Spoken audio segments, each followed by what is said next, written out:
രാമ രാമ ഹരേ ഹരേ ഹരേ കൃഷ്ണ കൃഷ്ണ കൃഷ്ണ ഹരേ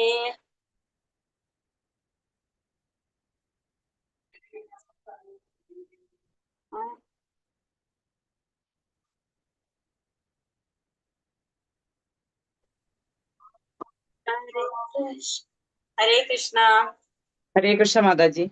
ഹരേ ഹരേ കൃഷ്ണ കൃഷ്ണ മാതാജി.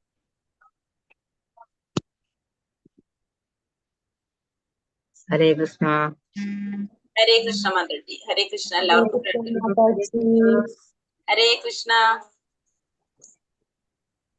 ഹരേ കൃഷ്ണ. മാതാജി. ഹരേ കൃഷ്ണ. എല്ലാവർക്കും പ്രണാമം. ശ്രീ ശ്രീ രാധാ ഗോവിന്ദ് ടെമ്പിൾ ഇസ്കോൺ മാംഗ്ലൂരിന്റെ 18 ദിവസത്തെ ഭഗവത്ഗീത ക്ലാസ്സിലേക്ക് എല്ലാവർക്കും സ്വാഗതം. ഇന്ന് അധ്യായം 9 രാജവിദ്യ രാജഗുഹ്യ യോഗം. ഇന്നത്തെ അധ്യായത്തിന്റെ പേര് എന്താണ്? രാജവിദ്യയാണത്. രാജഗുഹ്യമായിട്ടുള്ള യോഗത്തെ കുറിച്ചാണ് നമ്മൾ ഇന്ന് പഠിക്കാൻ പോകുന്നത്. സെന്ററിൽ വരുന്ന അധ്യായമാണ്. ഏറ്റവും നല്ലൊരു അധ്യായമാണ് രാജവിദ്യ രാജഗുഹ്യ യോഗം.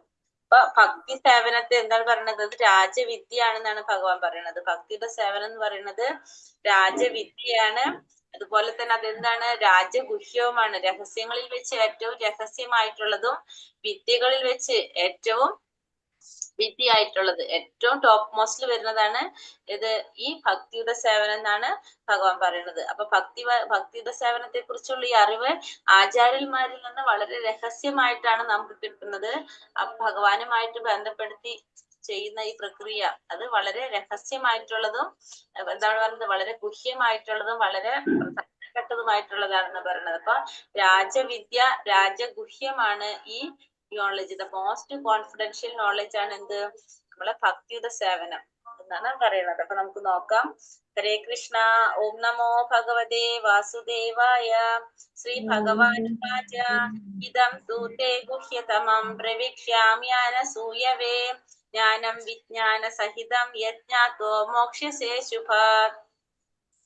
ശ്രീ ഭഗവാൻ പറഞ്ഞു, പ്രിയപ്പെട്ട അർജുന, നീ ഒരിക്കലും എന്നിൽ അസൂയാലുവായിട്ടില്ല. അതിനാൽ അതീവ രഹസ്യമായ ഈ ജ്ഞാനവും വിജ്ഞാനവും നിന്നെ ഗ്രഹിപ്പിക്കാം. ഇതറിഞ്ഞാൽ ഭൗതിക ക്ലേശങ്ങളിൽ നിന്ന് നീ മുക്തനാകും. അപ്പൊ അർജുനനോട് എന്താ പറയുന്നത്? എന്തുകൊണ്ടാണ് അർജുനൻ ഇത് പറഞ്ഞു കൊടുക്കുന്നത്? അർജുനൻ ഒരിക്കലും ഭഗവാനിൽ അസൂയാലുവായിട്ടില്ല. അതുകൊണ്ടാണ് ഈ രഹസ്യമായിട്ടുള്ള ഈ ഒരു ജ്ഞാനവും വിജ്ഞാനവും അർജുനന് പറഞ്ഞു കൊടുക്കാനായിട്ട് തെരഞ്ഞെടുത്തത്, ഗ്രഹിപ്പിക്കുന്നത്, അർജുനനെ ഗ്രഹിപ്പിക്കാൻ കൊടുക്കുന്നത്. കാരണം ഭൗതിക ജീവിതത്തിന്റെ ക്ലേശങ്ങളിൽ നിന്ന് മുക്തനാകാനായിട്ട് ഇത് സഹായിക്കും. ഭഗവാനെ കുറിച്ച് കൂടുതൽ അറിയും തോറും അർജുനൻ എന്താണ്? അർജുനനോട് ഭഗവാനോടുള്ള ഒരു ഭക്തി വർദ്ധിച്ചു കൊണ്ടുവരാണ് ചെയ്യുന്നത്. ഒരു തരത്തിലും ഭഗവാനോട് അസൂയ ആർക്ക് തോന്നിയിട്ടില്ല? അർജുനന് തോന്നിയിട്ടില്ല. അപ്പൊ അറിയും തോറും ഭഗവാനോടുള്ള ഒരു സ്നേഹം അതല്ലെങ്കിൽ ഭക്തി വർദ്ധിച്ചു വരാണ് ഇവിടെ അർജുനന് സംഭവിക്കുന്നത് ഭഗവാനോട്. അപ്പൊ അതുകൊണ്ടാണ് ഭഗവാൻ അർജുനന് വീണ്ടും എന്ത് പറഞ്ഞു കൊടുക്കുന്നത്? ഈ രഹസ്യമായിട്ടുള്ള അതീവ രഹസ്യമായിട്ടുള്ള ഒരു വിജ്ഞാനം പകർന്നു കൊടുക്കാനായിട്ട് പോകുന്നത്. അത് പറഞ്ഞെന്താണ്? ഇത് അറിഞ്ഞു കഴിഞ്ഞാലോ ഭൗതിക ജീവിതത്തിലെ എല്ലാ ക്ലേശങ്ങളിൽ നിന്നും നിനക്ക് മുക്തനാകാനായിട്ട് സാധിക്കും. രാജവിദ്യ രാജഗുഹ്യം പവിത്രാമിതമുത്തമം പ്രത്യക്ഷാവഗമം ധർമ്മ്യം സുസുഖം കർത്തും അവ്യയം. എന്താ പറഞ്ഞത്? ഈ രാജവിദ്യ രാജഗുഹ്യം എന്ന് പറഞ്ഞത് എന്താണ്?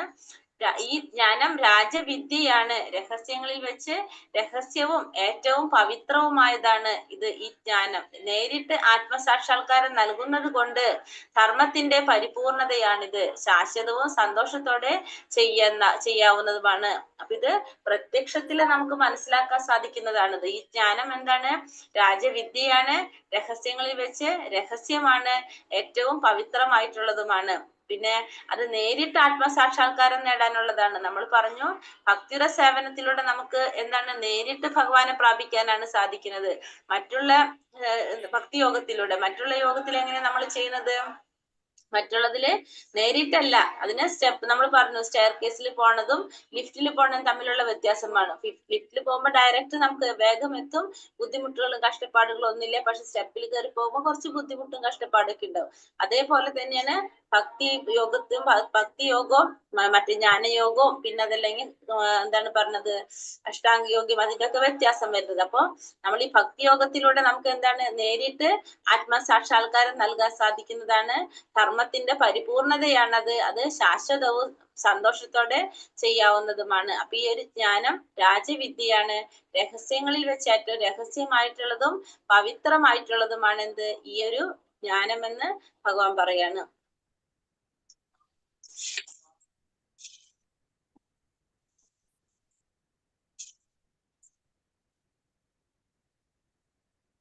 അശ്രദ്ധാന പുരുഷ ധർമ്മസ്യാസ്യ പരം തപ അപ്രാപ്യമാം നിവർത്തന്തെ മൃത്യു സംസാര വത്മനി.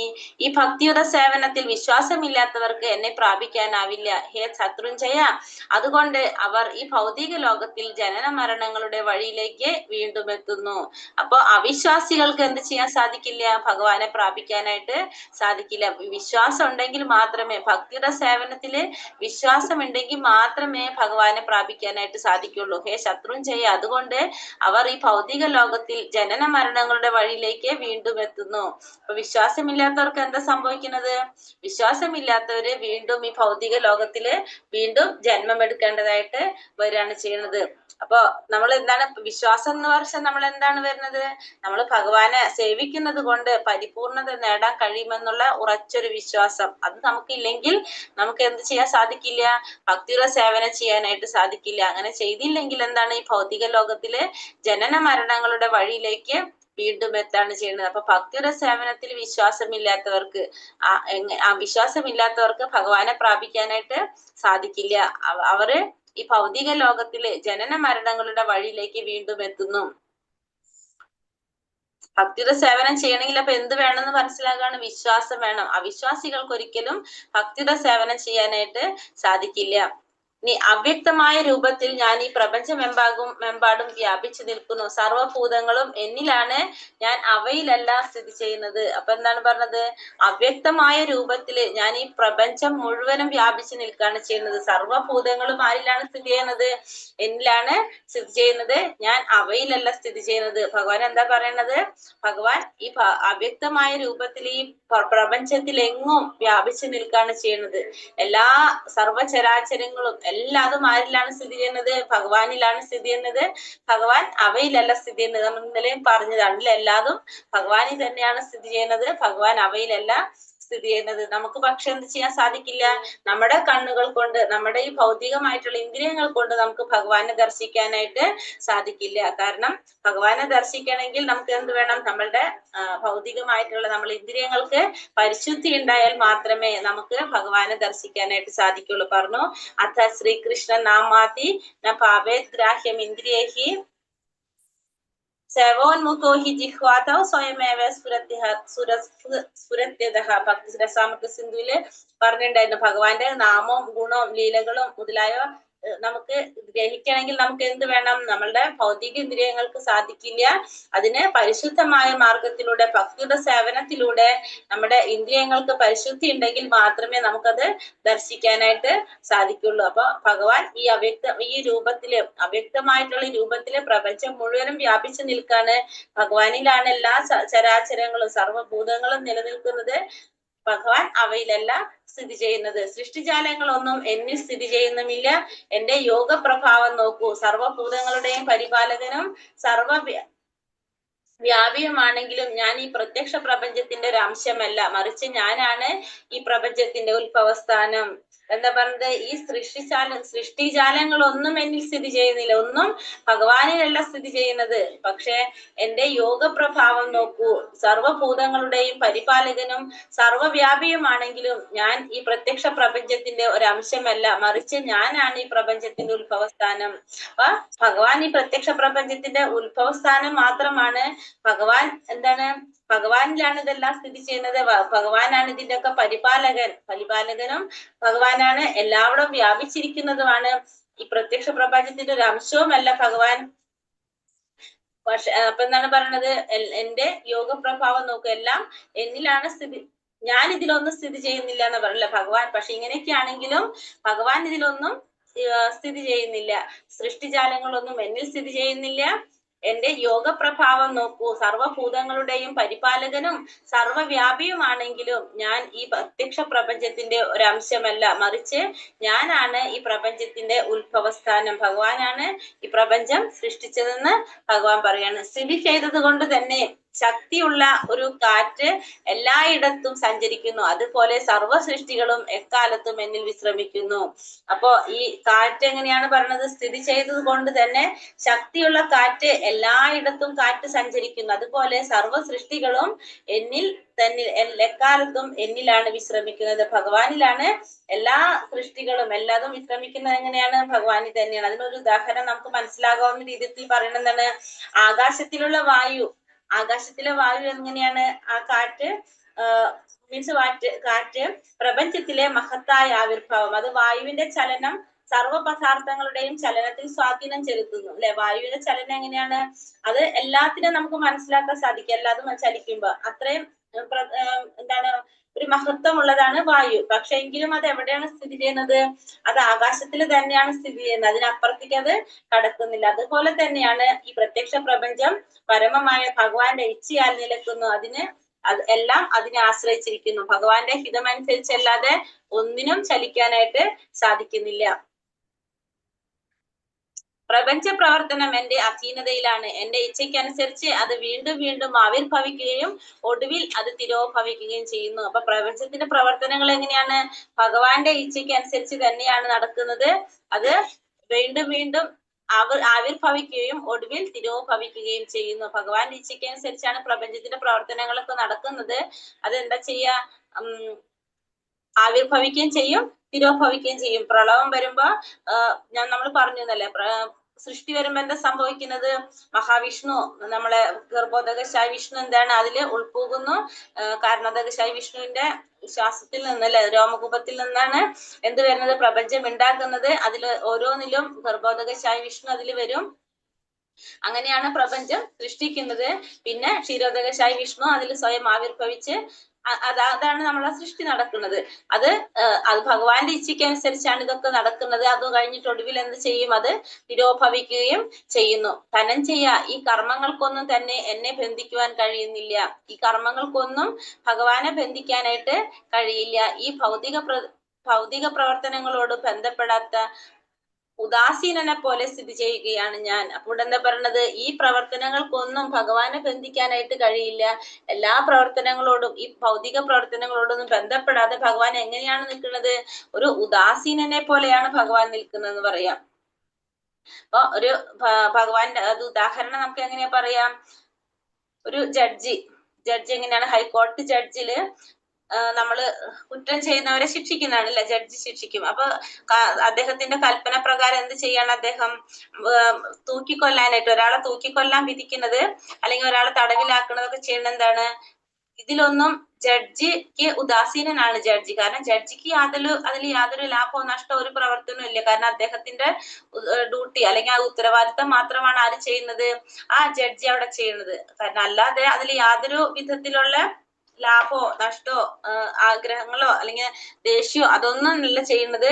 എന്താണോ ആ സ്ഥാനത്തിരുന്നു കൊണ്ട് ചെയ്യേണ്ടത് അത് മാത്രമാണ് ആ ജഡ്ജി ചെയ്യുന്നത്. ഇതൊന്നും ആരെ ബാധിക്കുന്നില്ല? ജഡ്ജിയെ ബാധിക്കുന്നില്ല. അതേപോലെ തന്നെയാണ് ഭഗവാൻ ഈ കർമ്മങ്ങളൊന്നും ഭഗവാനെ ബന്ധിക്കാനോ ബാധിക്കുന്നില്ല. ഒരു ഭൗതിക പ്രവർത്തനങ്ങളോടും ബന്ധപ്പെടാതെ ഉദാസീനനെ പോലെയാണ് ആര് സ്ഥിതി ചെയ്യുന്നത്? ഭഗവാൻ സ്ഥിതി ചെയ്യുന്നത്. മായാധേഷേണ പ്രകൃതി സൂയതേസാചരാചരം ഹേതുനാനേന കൗന്ദേയ ജഗത് വിപരിവർത്തതേ. ഭൗതിക ലോകത്തിൽ ഇവിടെ എന്താ പറഞ്ഞത്? അല്ലയോ കുന്തിപുത്ര, എന്റെ ശക്തിവിശേഷങ്ങളിൽ ഒന്നായ ഈ ഭൗതിക പ്രകൃതി എന്റെ നിർദ്ദേശം അനുസരിച്ച് ചരാചരങ്ങളെല്ലാം സൃഷ്ടിക്കുന്നു. ഈ നിയമം അനുസരിച്ച് വീണ്ടും വീണ്ടും പ്രപഞ്ചം സൃഷ്ടിക്കുകയും സംഹരിക്കുകയും ചെയ്യുന്നു. അപ്പോ ഈ ഭൗതിക പ്രകൃതി എന്താ ചെയ്യുന്നത്? ഭഗവാന്റെ നിർദ്ദേശം അനുസരിച്ചാണ് എല്ലാ ചരാചരങ്ങളെയും സൃഷ്ടിക്കുന്നത്. അപ്പൊ ഭൗതിക പ്രപഞ്ചം എല്ലാവരെയും സൃഷ്ടിക്കുന്നത് ഭഗവാന്റെ നിർദ്ദേശം അനുസരിച്ച് എല്ലാ ചരാചരങ്ങളെയും സൃഷ്ടിക്കുന്നു. അത് നിയമം അനുസരിച്ച് വീണ്ടും വീണ്ടും പ്രപഞ്ചം സൃഷ്ടിക്കുകയും ചെയ്യും, സംഹരിക്കുകയും ചെയ്തുകൊണ്ടിരിക്കും. അപ്പൊ ഭഗവാന്റെ നിർദ്ദേശം അനുസരിച്ചാണ് ആര് പ്രവർത്തിക്കുന്നത്? ഈ ഭൗതിക പ്രകൃതി പ്രവർത്തിക്കുന്നത്. ഭൗതിക പ്രകൃതിയിലെ ഓരോ പ്രവർത്തനങ്ങളും നടക്കുന്നത് ഭഗവാന്റെ നിയന്ത്രണത്തിനനുസരിച്ചാണ്. ഭഗവാൻ എന്താണോ പറയുന്നത് ആ നിയന്ത്രണത്തിനനുസരിച്ചാണ് ഭഗവാൻ ഈ ഭൗതിക പ്രകൃതി പ്രവർത്തിക്കുന്നത്. അപ്പൊ ഭൗതിക പ്രകൃതിയുടെ സൃഷ്ടാവ് നിയന്താവ് ആര് തന്നെയാണ്? ഭഗവാൻ തന്നെയാണ്. ഭഗവാൻ പറയുന്നതനുസരിച്ച് ഭഗവാന്റെ ആജ്ഞയ്ക്ക് അനുസരിച്ചാണ് എല്ലാ ചരാചരങ്ങളെ സൃഷ്ടിക്കുന്നതും പിന്നെ അത് സംഹരിക്കപ്പെടുന്നതും ഭഗവാന്റെ നിർദ്ദേശപ്രകാരമാണ്. അവജാനന്തി മാ മൂഢ മാനുഷീം തനുമാശ്രിതം പരം ഭാവമജാനന്തോ മമ ഭൂത മഹേശ്വരം. മനുഷ്യരൂപത്തിൽ അവതരിക്കുന്ന എന്നെ മൂഢന്മാർ നിന്ദിക്കുന്നു. എല്ലാറ്റിനും ഈശ്വരനായ എന്റെ അതീന്ദ്രിയ സ്വഭാവം അവർക്ക് അറിഞ്ഞുകൂടാ. അപ്പൊ മനുഷ്യരൂപത്തിൽ അവതരിക്കുന്ന ഭഗവാനെ മൂഢന്മാരെന്താ ചെയ്യുന്നത്? മൂഢന്മാരെല്ലാവരും നിന്ദിക്കുന്നു. എല്ലാറ്റിനും ഈശ്വരനായ എന്റെ അതീന്ദ്രിയ സ്വഭാവം അവർക്ക് അറിഞ്ഞുകൂടാ. കാരണം ഭഗവാനെ കുറിച്ച് മനസ്സിലാക്കാത്തവര്, ഭഗവാനെ എന്താണ്, ഭഗവാൻ ആരാണെന്നോ ഭഗവാനെ കുറിച്ച് മനസ്സിലാക്കാത്തവര് എന്താ ചിന്തിക്കുന്നത്? സാധാരണ ഒരു മനുഷ്യനായിട്ടാണ് ഭഗവാനെ കാണുന്നത്. അവര് എന്താ ചെയ്യണ? ഭഗവാന്റെ ആ അതീന്ദ്രിയ സ്വഭാവം മനസ്സിലാക്കാത്തത് കൊണ്ട് തന്നെ അവര് ഭഗവാനെ നിന്ദിക്കുന്നു. കാരണം മനുഷ്യരൂപത്തിൽ കാണുമ്പോൾ അവരൊരു സാധാരണ മനുഷ്യനായിട്ടാണ് ഭഗവാനെ കാണുന്നത്. കാരണം ഭഗവാനെ ദർശിക്കണമെങ്കിൽ ആർക്ക് മാത്രമേ സാധിക്കുള്ളൂ? ഭക്തന്മാർക്ക് മാത്രമേ ഭഗവാനെ ദർശിക്കാനായിട്ട്, ഭഗവാനെ കാണാനായിട്ട് സാധിക്കുള്ളൂ. മറ്റുള്ളവർക്ക് ഭഗവാനെ കണ്ട മനസ്സിലാവില്ല. സാധാരണ ഒരു മനുഷ്യനായിട്ടാണിരിക്കും അവർക്ക് ഭഗവാനെ തോന്നുന്നത്. അതുകൊണ്ട് തന്നെ എന്താ പറയണത്? അവര് ഭഗവാനെ നിന്ദിക്കുന്നു. മനുഷ്യരൂപത്തിൽ അവതരിക്കുന്ന ഭഗവാനെ നിന്ദിക്കുന്നു. ഭഗവാന്റെ അതീന്ദ്രിയമായ സ്വഭാവം മനസ്സിലാക്കാനായിട്ട് ആർക്ക് സാധിക്കില്ല? അവർക്ക് സാധിക്കില്ല. ഭഗവാൻ സച്ചിദാനന്ദ സ്വരൂപനാണെന്ന് അറിയാനുള്ള ഒരു കഴിവ് ആർക്ക് ഉണ്ടാവുന്നില്ല? ഈ മൂഢന്മാർക്ക് ഉണ്ടാകുന്നില്ല. മോഹകർമാണോ മോഹജ്ഞാന വിജേതസഃ രാക്ഷസീം ആസുരീം ചൈവ പ്രകൃതിം മോഹിനീം ശ്രിതഃ. ഇങ്ങനെ മോഹിതരായവർ ആസുരങ്ങളും നിരീശ്വരവാദങ്ങളുമായ ആശയങ്ങളാൽ ആകൃഷ്ടരാകുന്നു. ആ വ്യാമോഹാവസ്ഥയിൽ മുക്തിയെ കുറിച്ചുള്ള പ്രതീക്ഷകളും ഫലോദിഷ്ട കർമ്മങ്ങളും ജ്ഞാനാർജനവുമെല്ലാം പാഴായി പോകും. അപ്പൊ ഇങ്ങനെ മോഹിതരായിട്ടുള്ളവർക്ക് എന്താ സംഭവിക്കുന്നത്? അവര് ആസുരങ്ങളും നിരീശ്വരവാദപരങ്ങളുമായ ആശയങ്ങളാൽ ആകൃഷ്ടരായി പോവുകയാണ് ചെയ്യുന്നത്. ആസുരികമായിട്ടുള്ളതും നിരീശ്വരവാദങ്ങളുമായിട്ടുള്ള ആശയങ്ങൾ കൊണ്ട് ഇവരെല്ലാം ആകൃഷ്ടരാകാണ് ചെയ്യുന്നത്. മായയിൽ അകപ്പെട്ടു പോകാണ് ഇവര്. ആ വ്യാമോഹ അവസ്ഥയില് മുക്തിയെ കുറിച്ചുള്ള പ്രതീക്ഷകളും ഫലോദിഷ്ട കർമ്മങ്ങളും ജ്ഞാനാർജനവും എല്ലാം പാഴായി പോകുന്നു. ഇങ്ങനെ മോഹിതരായവരുടെ അവസ്ഥ എന്താണ് പറയുന്നത്? അവര് നിരീശ്വരവാദപരമായിട്ടുള്ള ആശയങ്ങൾ കൊണ്ട് പിന്നെ അതുപോലെ തന്നെ ആസുരിക സ്വഭാവം കൊണ്ട് അവര് ആസുര സ്വഭാവത്തിൽ വീണു പോകും. അങ്ങനെ വരുമ്പോൾ എന്താ സംഭവിക്കുന്നവർക്ക്? അവർ മുക്തിയെ കുറിച്ചുള്ള പ്രതീക്ഷകള്, ഫലോദിഷ്ട കർമ്മങ്ങൾ, അവർ ചെയ്ത കർമ്മങ്ങളിലോ ചിലപ്പോ ഫലം ആഗ്രഹിച്ചുകൊണ്ട് ഫലോദിഷ്ട കർമ്മങ്ങൾ ചെയ്തിട്ടുണ്ടാവും, പുണ്യഫലങ്ങളും ഒക്കെ ചെയ്തിട്ടുണ്ടാവും, ജ്ഞാനം ആർജിച്ചിട്ടുണ്ടാവും. അതൊക്കെ എന്ത് സംഭവിക്കും?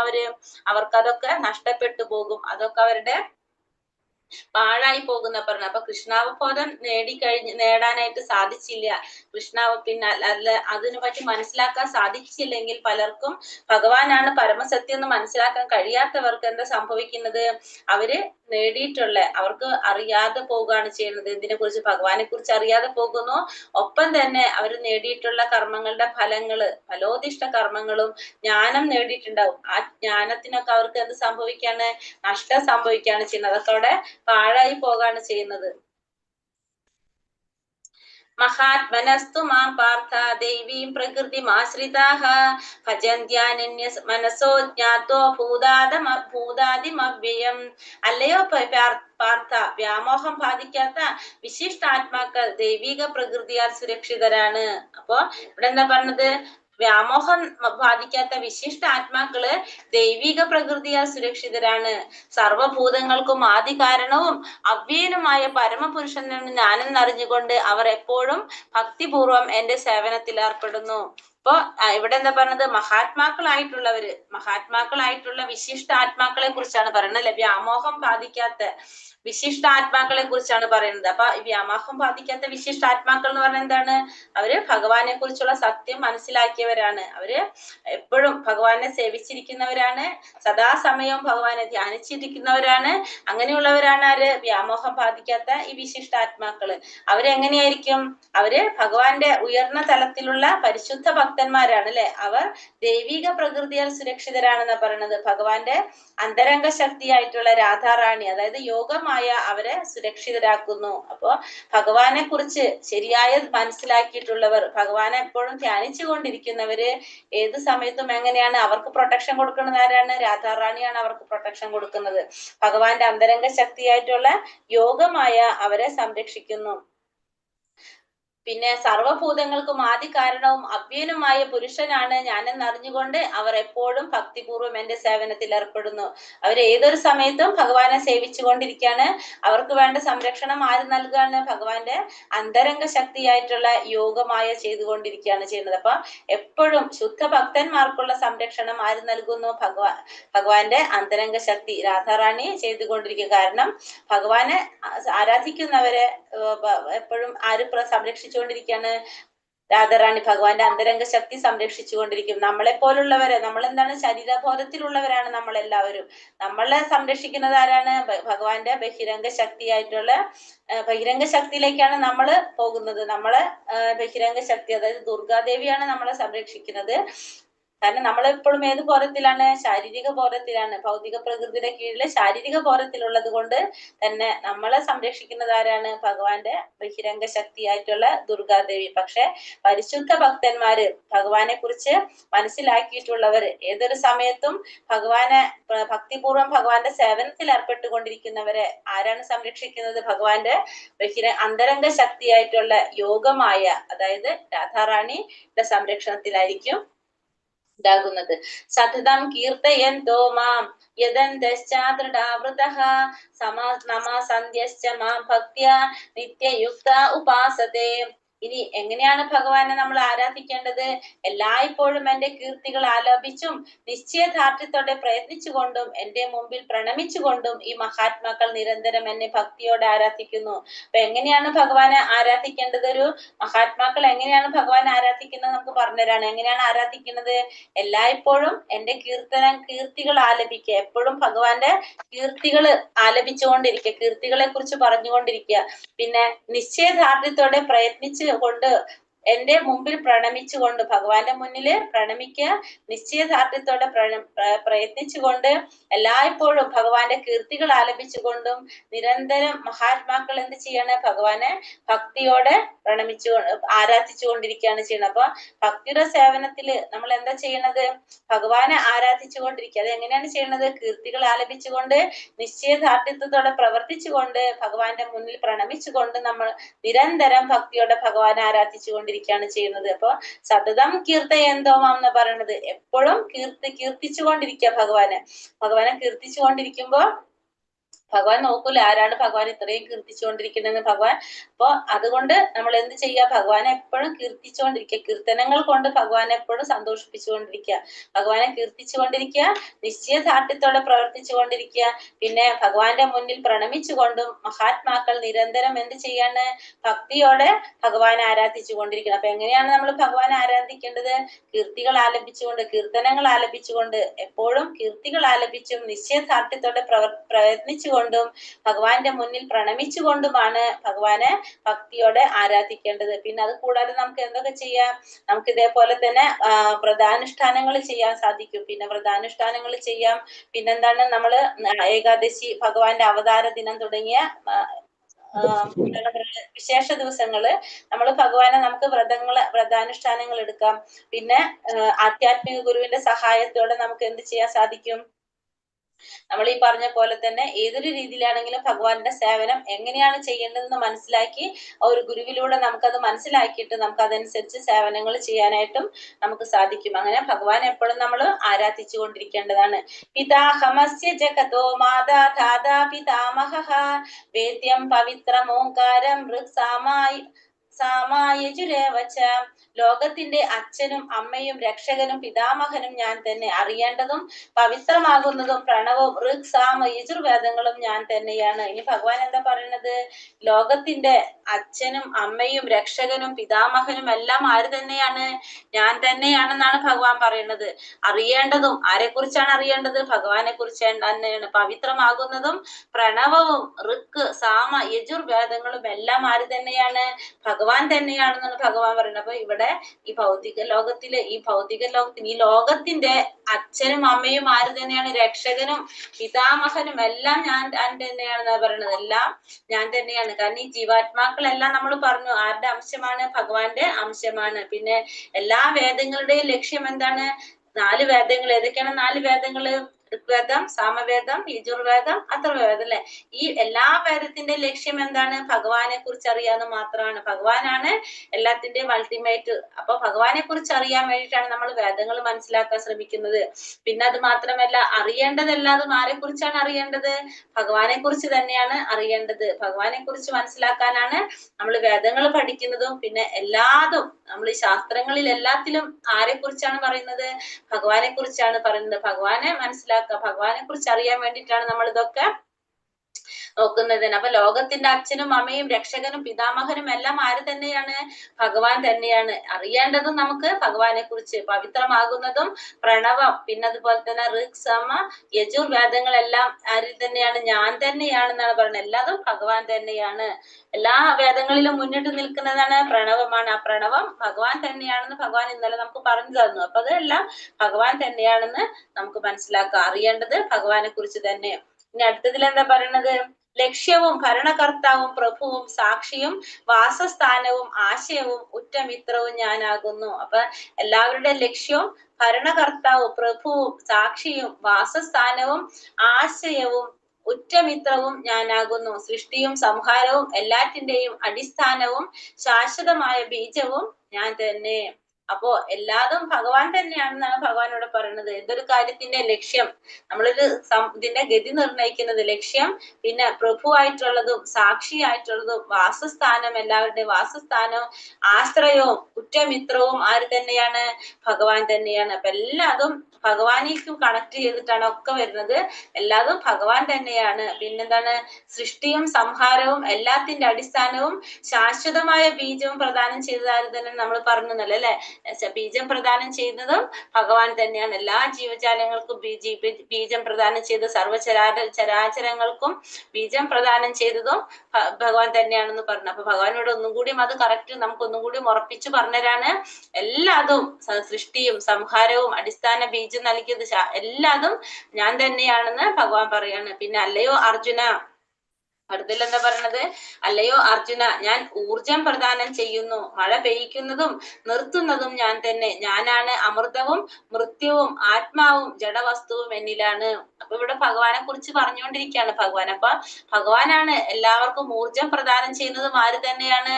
ഭഗവാൻ തന്നെയാണ്. പിന്നെ മഴ പെയ്യിക്കുന്നതും മഴ നിർത്തുന്നതും ഞാൻ തന്നെ. അമൃതവും മൃത്യുവും ആര് തന്നെ? ഞാൻ തന്നെ. ആത്മാവും ജഡവസ്തുവും ആരിലാണ്? എന്നിലാണ്. അപ്പൊ എല്ലാതും എന്നിൽ തന്നെയാണ് എന്ന് ഭഗവാനോട് ഓരോന്നോരോന്ന് പറഞ്ഞു കൊടുക്കാണ്. മഴ നമുക്കറിയാം, നമുക്ക് വെളിച്ചം, ചൂടും വെളിച്ചവും വേണം.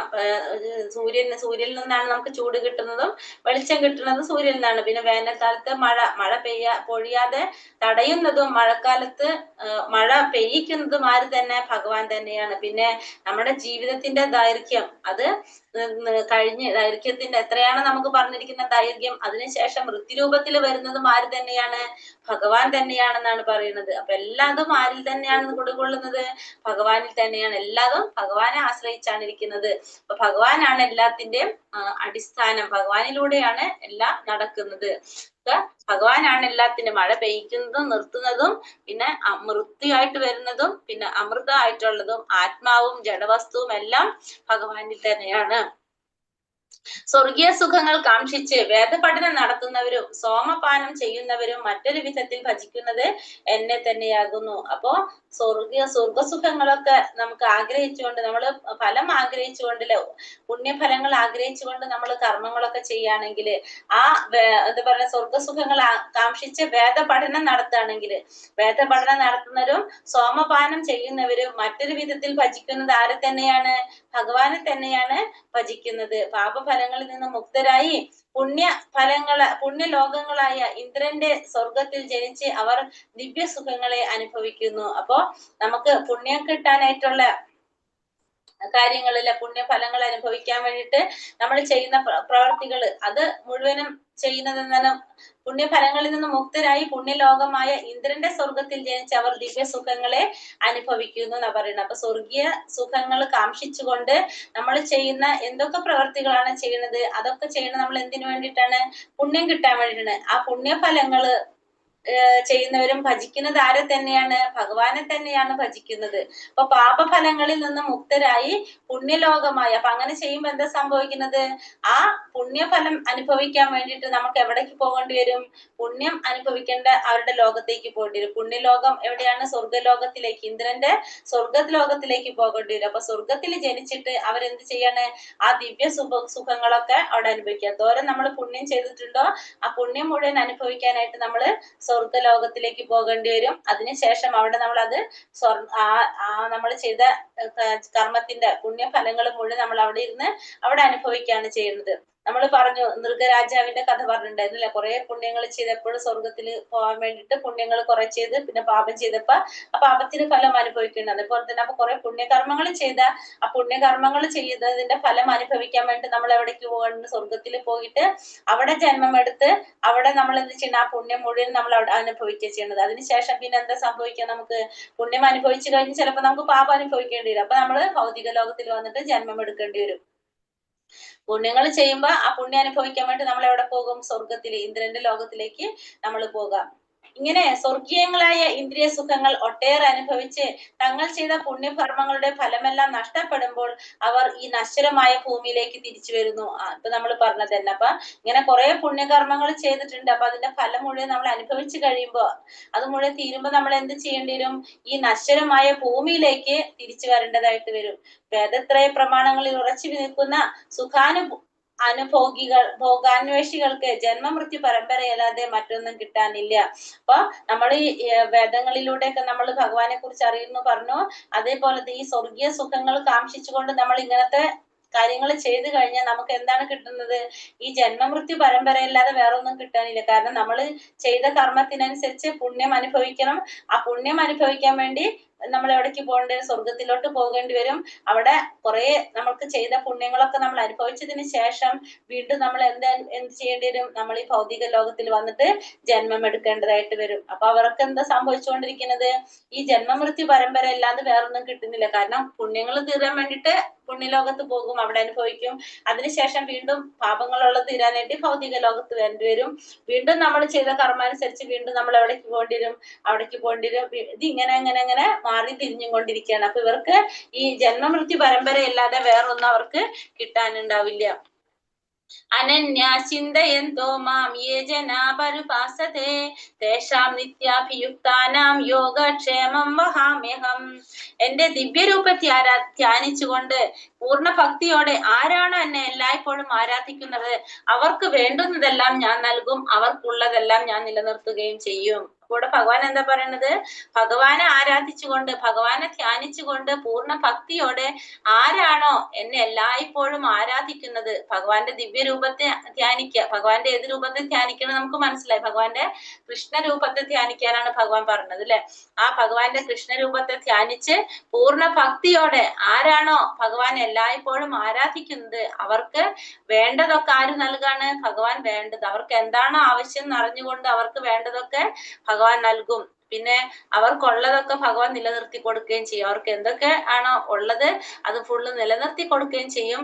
അവർക്ക് വേണ്ടതൊക്കെ ഭഗവാൻ നൽകുകയും ചെയ്യും. എങ്ങനെയാണെങ്കില് ഭഗവാന്റെ ദിവ്യരൂപത്തെ ധ്യാനിച്ച് പൂർണ്ണ ഭക്തിയോടെ ഭഗവാനെ ആരാധിക്കുന്നവർക്ക് പൂർണ്ണ ഭക്തിയോടെ ഭഗവാനെ ആരാധിക്കുന്നവർക്ക്, അതായത് പൂർണ്ണ വിശ്വാസത്തോടെ ഭഗവാനിൽ വിശ്വാസം അർപ്പിച്ചുകൊണ്ട് ഭഗവാനെ ആരാധിക്കുന്നവർക്ക് വേണ്ടതൊക്കെ ഭഗവാൻ നൽകും, അവർക്കുള്ളതൊക്കെ ഭഗവാൻ നിലനിർത്തുകയും ചെയ്യും. അപ്പൊ നമുക്ക് ഭഗവാൻ ആരാധിച്ചു കഴിഞ്ഞാൽ നമുക്ക് പേടിക്കേണ്ട ആവശ്യമേ ഇല്ല. കാരണം എന്താണ്, നമുക്ക് വേണ്ടതൊക്കെ ഭഗവാൻ അറിയാം. അപ്പൊ അതനുസരിച്ച് ഭഗവാൻ അതൊക്കെ നമുക്ക് നൽകിക്കൊണ്ടിരിക്കും. പിന്നെ നമുക്കുള്ളതൊക്കെ നമുക്ക് നിലനിർത്തുകയും ചെയ്യും. അപ്പൊ നമുക്ക് എന്തെങ്കിലും നമുക്കുള്ളത് നമുക്ക് മാറ്റുന്നുണ്ടെങ്കിൽ അതിന്റെ അർത്ഥം എന്താണ്, അത് നമുക്ക് ആവശ്യമില്ലാത്തതാണ്. അത് നമുക്ക് മനസ്സിലാക്കാം. അപ്പൊ നമുക്ക് എന്തെങ്കിലും കാര്യങ്ങൾ ഉള്ളത് ഇപ്പൊ നമുക്ക് ഇല്ലാണ്ടായി കഴിഞ്ഞാൽ അതിന്റെ അർത്ഥം എന്താണ്, അതിന്റെ ആവശ്യം നമുക്കില്ല. പിന്നെ നമുക്ക് എന്താണ്, നമ്മളിപ്പോ എന്തെങ്കിലും ആഗ്രഹിച്ചിട്ട് നമുക്കത് കിട്ടില്ലെങ്കിൽ എന്താണ്, നമുക്ക് വേണ്ടത് മാത്രമാണ് ഭഗവാൻ തരാം. നമുക്ക് എന്താണോ വേണ്ടതെന്ന് ആർക്കറിയാം, ഭഗവാൻ അറിയാം. അത് ഭഗവാൻ നമുക്ക് തരും. നമുക്ക് ഉള്ളതില് നമുക്ക് ഉള്ളത് നിലനിർത്തുകയും ചെയ്യുന്നവരുണ്ട്. അപ്പൊ ഭഗവാനെ നമ്മൾ ആരാധിച്ചു കഴിഞ്ഞാൽ ഭഗവാൻ അറിയാം നമുക്ക് എന്താണ് വേണ്ടതെന്നും നമുക്ക് എന്തൊക്കെയാണ് ഉള്ളതെന്നൊക്കെ ഭഗവാൻ അറിയാം. അപ്പൊ നമുക്കുള്ളത് നമുക്ക് ആവശ്യമുള്ളതാണെങ്കിൽ, നമുക്കത് നമുക്ക് ഗുണം ചെയ്യുന്നതാണെങ്കിൽ ഭഗവാൻ അത് നമുക്ക് നിലനിർത്തി തരും ചെയ്യും. അതുപോലെ തന്നെ നമുക്ക് വേണ്ടത് എന്താണെന്ന് ഭഗവാൻ അറിയുന്നത് കൊണ്ട് തന്നെ നമുക്ക് വേണ്ടതൊക്കെ ഭഗവാനെ നൽകുകയും ചെയ്യും. അപ്പൊ നമ്മൾ എന്ത് ചെയ്യണം, ഭഗവാനെ ഭക്തിയോടെ ആരാധിച്ചു കൊണ്ടിരിക്കണം. നമ്മൾ പറഞ്ഞു ഭഗവാനെ ഭക്തിയോടെ ആരാധിക്കാൻ നവവിധ ഭക്തിയെ കുറിച്ച് നമ്മൾ പറഞ്ഞല്ലോ. ശ്രവണം, കീർത്തനം, പാദസേവനം, അർച്ചനം, വന്ദനം, ദാസ്യം, സാഖ്യം, ആത്മനിവേദനം. അപ്പൊ അത് നമ്മൾ എന്താ പറഞ്ഞത്, അപ്പൊ ഈ നവവിധ ഭക്തിയിലൂടെ നമ്മൾ ഭഗവാനെ ആരാധിച്ചു കൊണ്ടിരിക്കുക, ധ്യാനിച്ചു കൊണ്ടിരുന്നു കഴിഞ്ഞാൽ പൂർണ്ണമായിട്ടും നമ്മള് ഭഗവാനിലെ ഭക്തരായിട്ട് മാറിക്കഴിഞ്ഞാൽ സ്വാഭാവികമായിട്ടും നമുക്ക് വേണ്ടുന്നതൊക്കെ ഭഗവാൻ നിലനിർത്തി തരികയും ചെയ്യും, വേണ്ടതൊക്കെ ഭഗവാൻ നൽകുകയും ചെയ്യും, ഉള്ളത് മുഴുവനും നമുക്ക് നിലനിർത്തി തരികയും ചെയ്യും. അങ്ങനെ നമ്മളെ ജീവിതത്തിലെ ക്ലേശങ്ങൾ ഇല്ലാതാക്കാനായിട്ട് നമുക്ക് എന്തുകൊണ്ട് സാധിക്കാണ്, കൃഷ്ണാവബോധം കൊണ്ട് നമുക്ക് സാധിക്കും. ദേവതാ ഭക്ത യജന്തേ ശ്രദ്ധയാനിതഃ തേപി മാമേവ കൗന്ദേയ യജന്ത്യാവിധിപൂർവകം. മറ്റു ദേവന്മാരുടെ ഭക്തന്മാരും വിശ്വാസപൂർവ്വം അവരെ ഉപാസിക്കുന്നവരും വാസ്തവത്തിൽ എന്നെ തന്നെയാണ് ഉപാസിക്കുന്നത്. കുന്തിപുത്ര, എന്നാൽ അവരങ്ങനെ ചെയ്യുന്നത് വിധിപ്രകാരമല്ല. ഇവിടെ ഭഗവാൻ എന്താ പറഞ്ഞത്, ഇന്നലെ പറഞ്ഞു നമ്മളോട് എന്താ പറഞ്ഞത്, മറ്റുള്ള ദേവി ദേവന്മാരെ ആരാധിക്കുന്നവര് മൂഢന്മാരാണെന്ന് പറഞ്ഞു അല്ലെ. ഇപ്പൊ ഈ ഇവിടെ എന്താ ഭഗവാൻ പറഞ്ഞു കൊടുക്കുന്നത് അർജുനന്, മറ്റു ദേവന്മാരുടെ ഭക്തന്മാരും വിശ്വാസപൂർവ്വം അവരെ ഉപാസിക്കുന്നവരും വാസ്തവത്തിൽ ആരെ തന്നെയാണ് ഉപാസിക്കുന്നത്, എന്നെ തന്നെയാണ് ഉപാസിക്കുന്നത്. അപ്പൊ ഭഗവാനെ തന്നെയാണ് ഉപാസിക്കുന്നത്. പക്ഷെ അവര് അങ്ങനെ ചെയ്യുന്നത് എങ്ങനെയല്ല, വിധിപ്രകാരമല്ല ചെയ്യുന്നത് എന്നാ പറഞ്ഞത് ഇവിടെ. അപ്പൊ ഇന്നലെ പറഞ്ഞു ഡയറക്റ്റ് നമ്മളോട് പറഞ്ഞു അങ്ങനെ ചെയ്യുന്നവരൊക്കെ മൂഢന്മാരാണെന്ന്. ഇന്ന് ഇത്തിരി കൂടെ ഒന്ന് സോഫ്റ്റ് ആക്കി. എന്താ പറഞ്ഞത്, ഇപ്പൊ ഇതില് പറഞ്ഞു നമുക്ക് മറ്റുള്ള ദേവന്മാരുടെ ഭക്തന്മാരും വിശ്വാസപൂർവ്വം അവരെ ഉപാസിക്കുന്നവരും വാസ്തവത്തിൽ എന്നെ തന്നെയാണ് ഉപാസിക്കുന്നത്. അപ്പൊ ഭഗവാനെ തന്നെയാണ് എല്ലാവരും ഉപാസിക്കുന്നത്. പക്ഷെ അത് ആ ചെയ്യുന്നത് എങ്ങനെയാണ്, അത് വിധിപ്രകാരമല്ല അവരത് ചെയ്യുന്നത് എന്ന് പറയാണ്. അത് ചെയ്യുന്നത് വിധിപ്രകാരമല്ല, അവിധിപൂർവകം എന്നാ പറഞ്ഞത്. അത് അവിധിപൂർവകമാണ്. കാരണം ഭഗവാനാണ് സുപ്രീം പേഴ്സണാലിറ്റി എന്ന് മനസ്സിലാക്കിയ നമ്മൾ എന്താണ്, നമുക്ക് ഡയറക്റ്റ് ഭഗവാനെ ചെയ്യാനായിട്ട് ആരാധിക്കാനായിട്ട് സാധിക്കും. പക്ഷെ നമ്മൾ എന്താ ചെയ്യുന്നത്, നമ്മൾ ദേവന്മാരുടെ ത്രൂ ചെയ്യുമ്പോ അങ്ങനെ ചെയ്യുമ്പോ അത് വിധിപ്രകാരമല്ല എന്ന് പറഞ്ഞു. ഇപ്പൊ നമുക്ക് പ്രധാനമന്ത്രിയെ ഡയറക്റ്റ് കാണാൻ സാധിക്കുകയാണെങ്കിൽ നമുക്ക് എന്ത് ചെയ്യാം, നമുക്ക് ഡയറക്റ്റ് പ്രധാനമന്ത്രിക്ക് നിവേദനം കൊടുക്കാനായിട്ട് സാധിക്കും.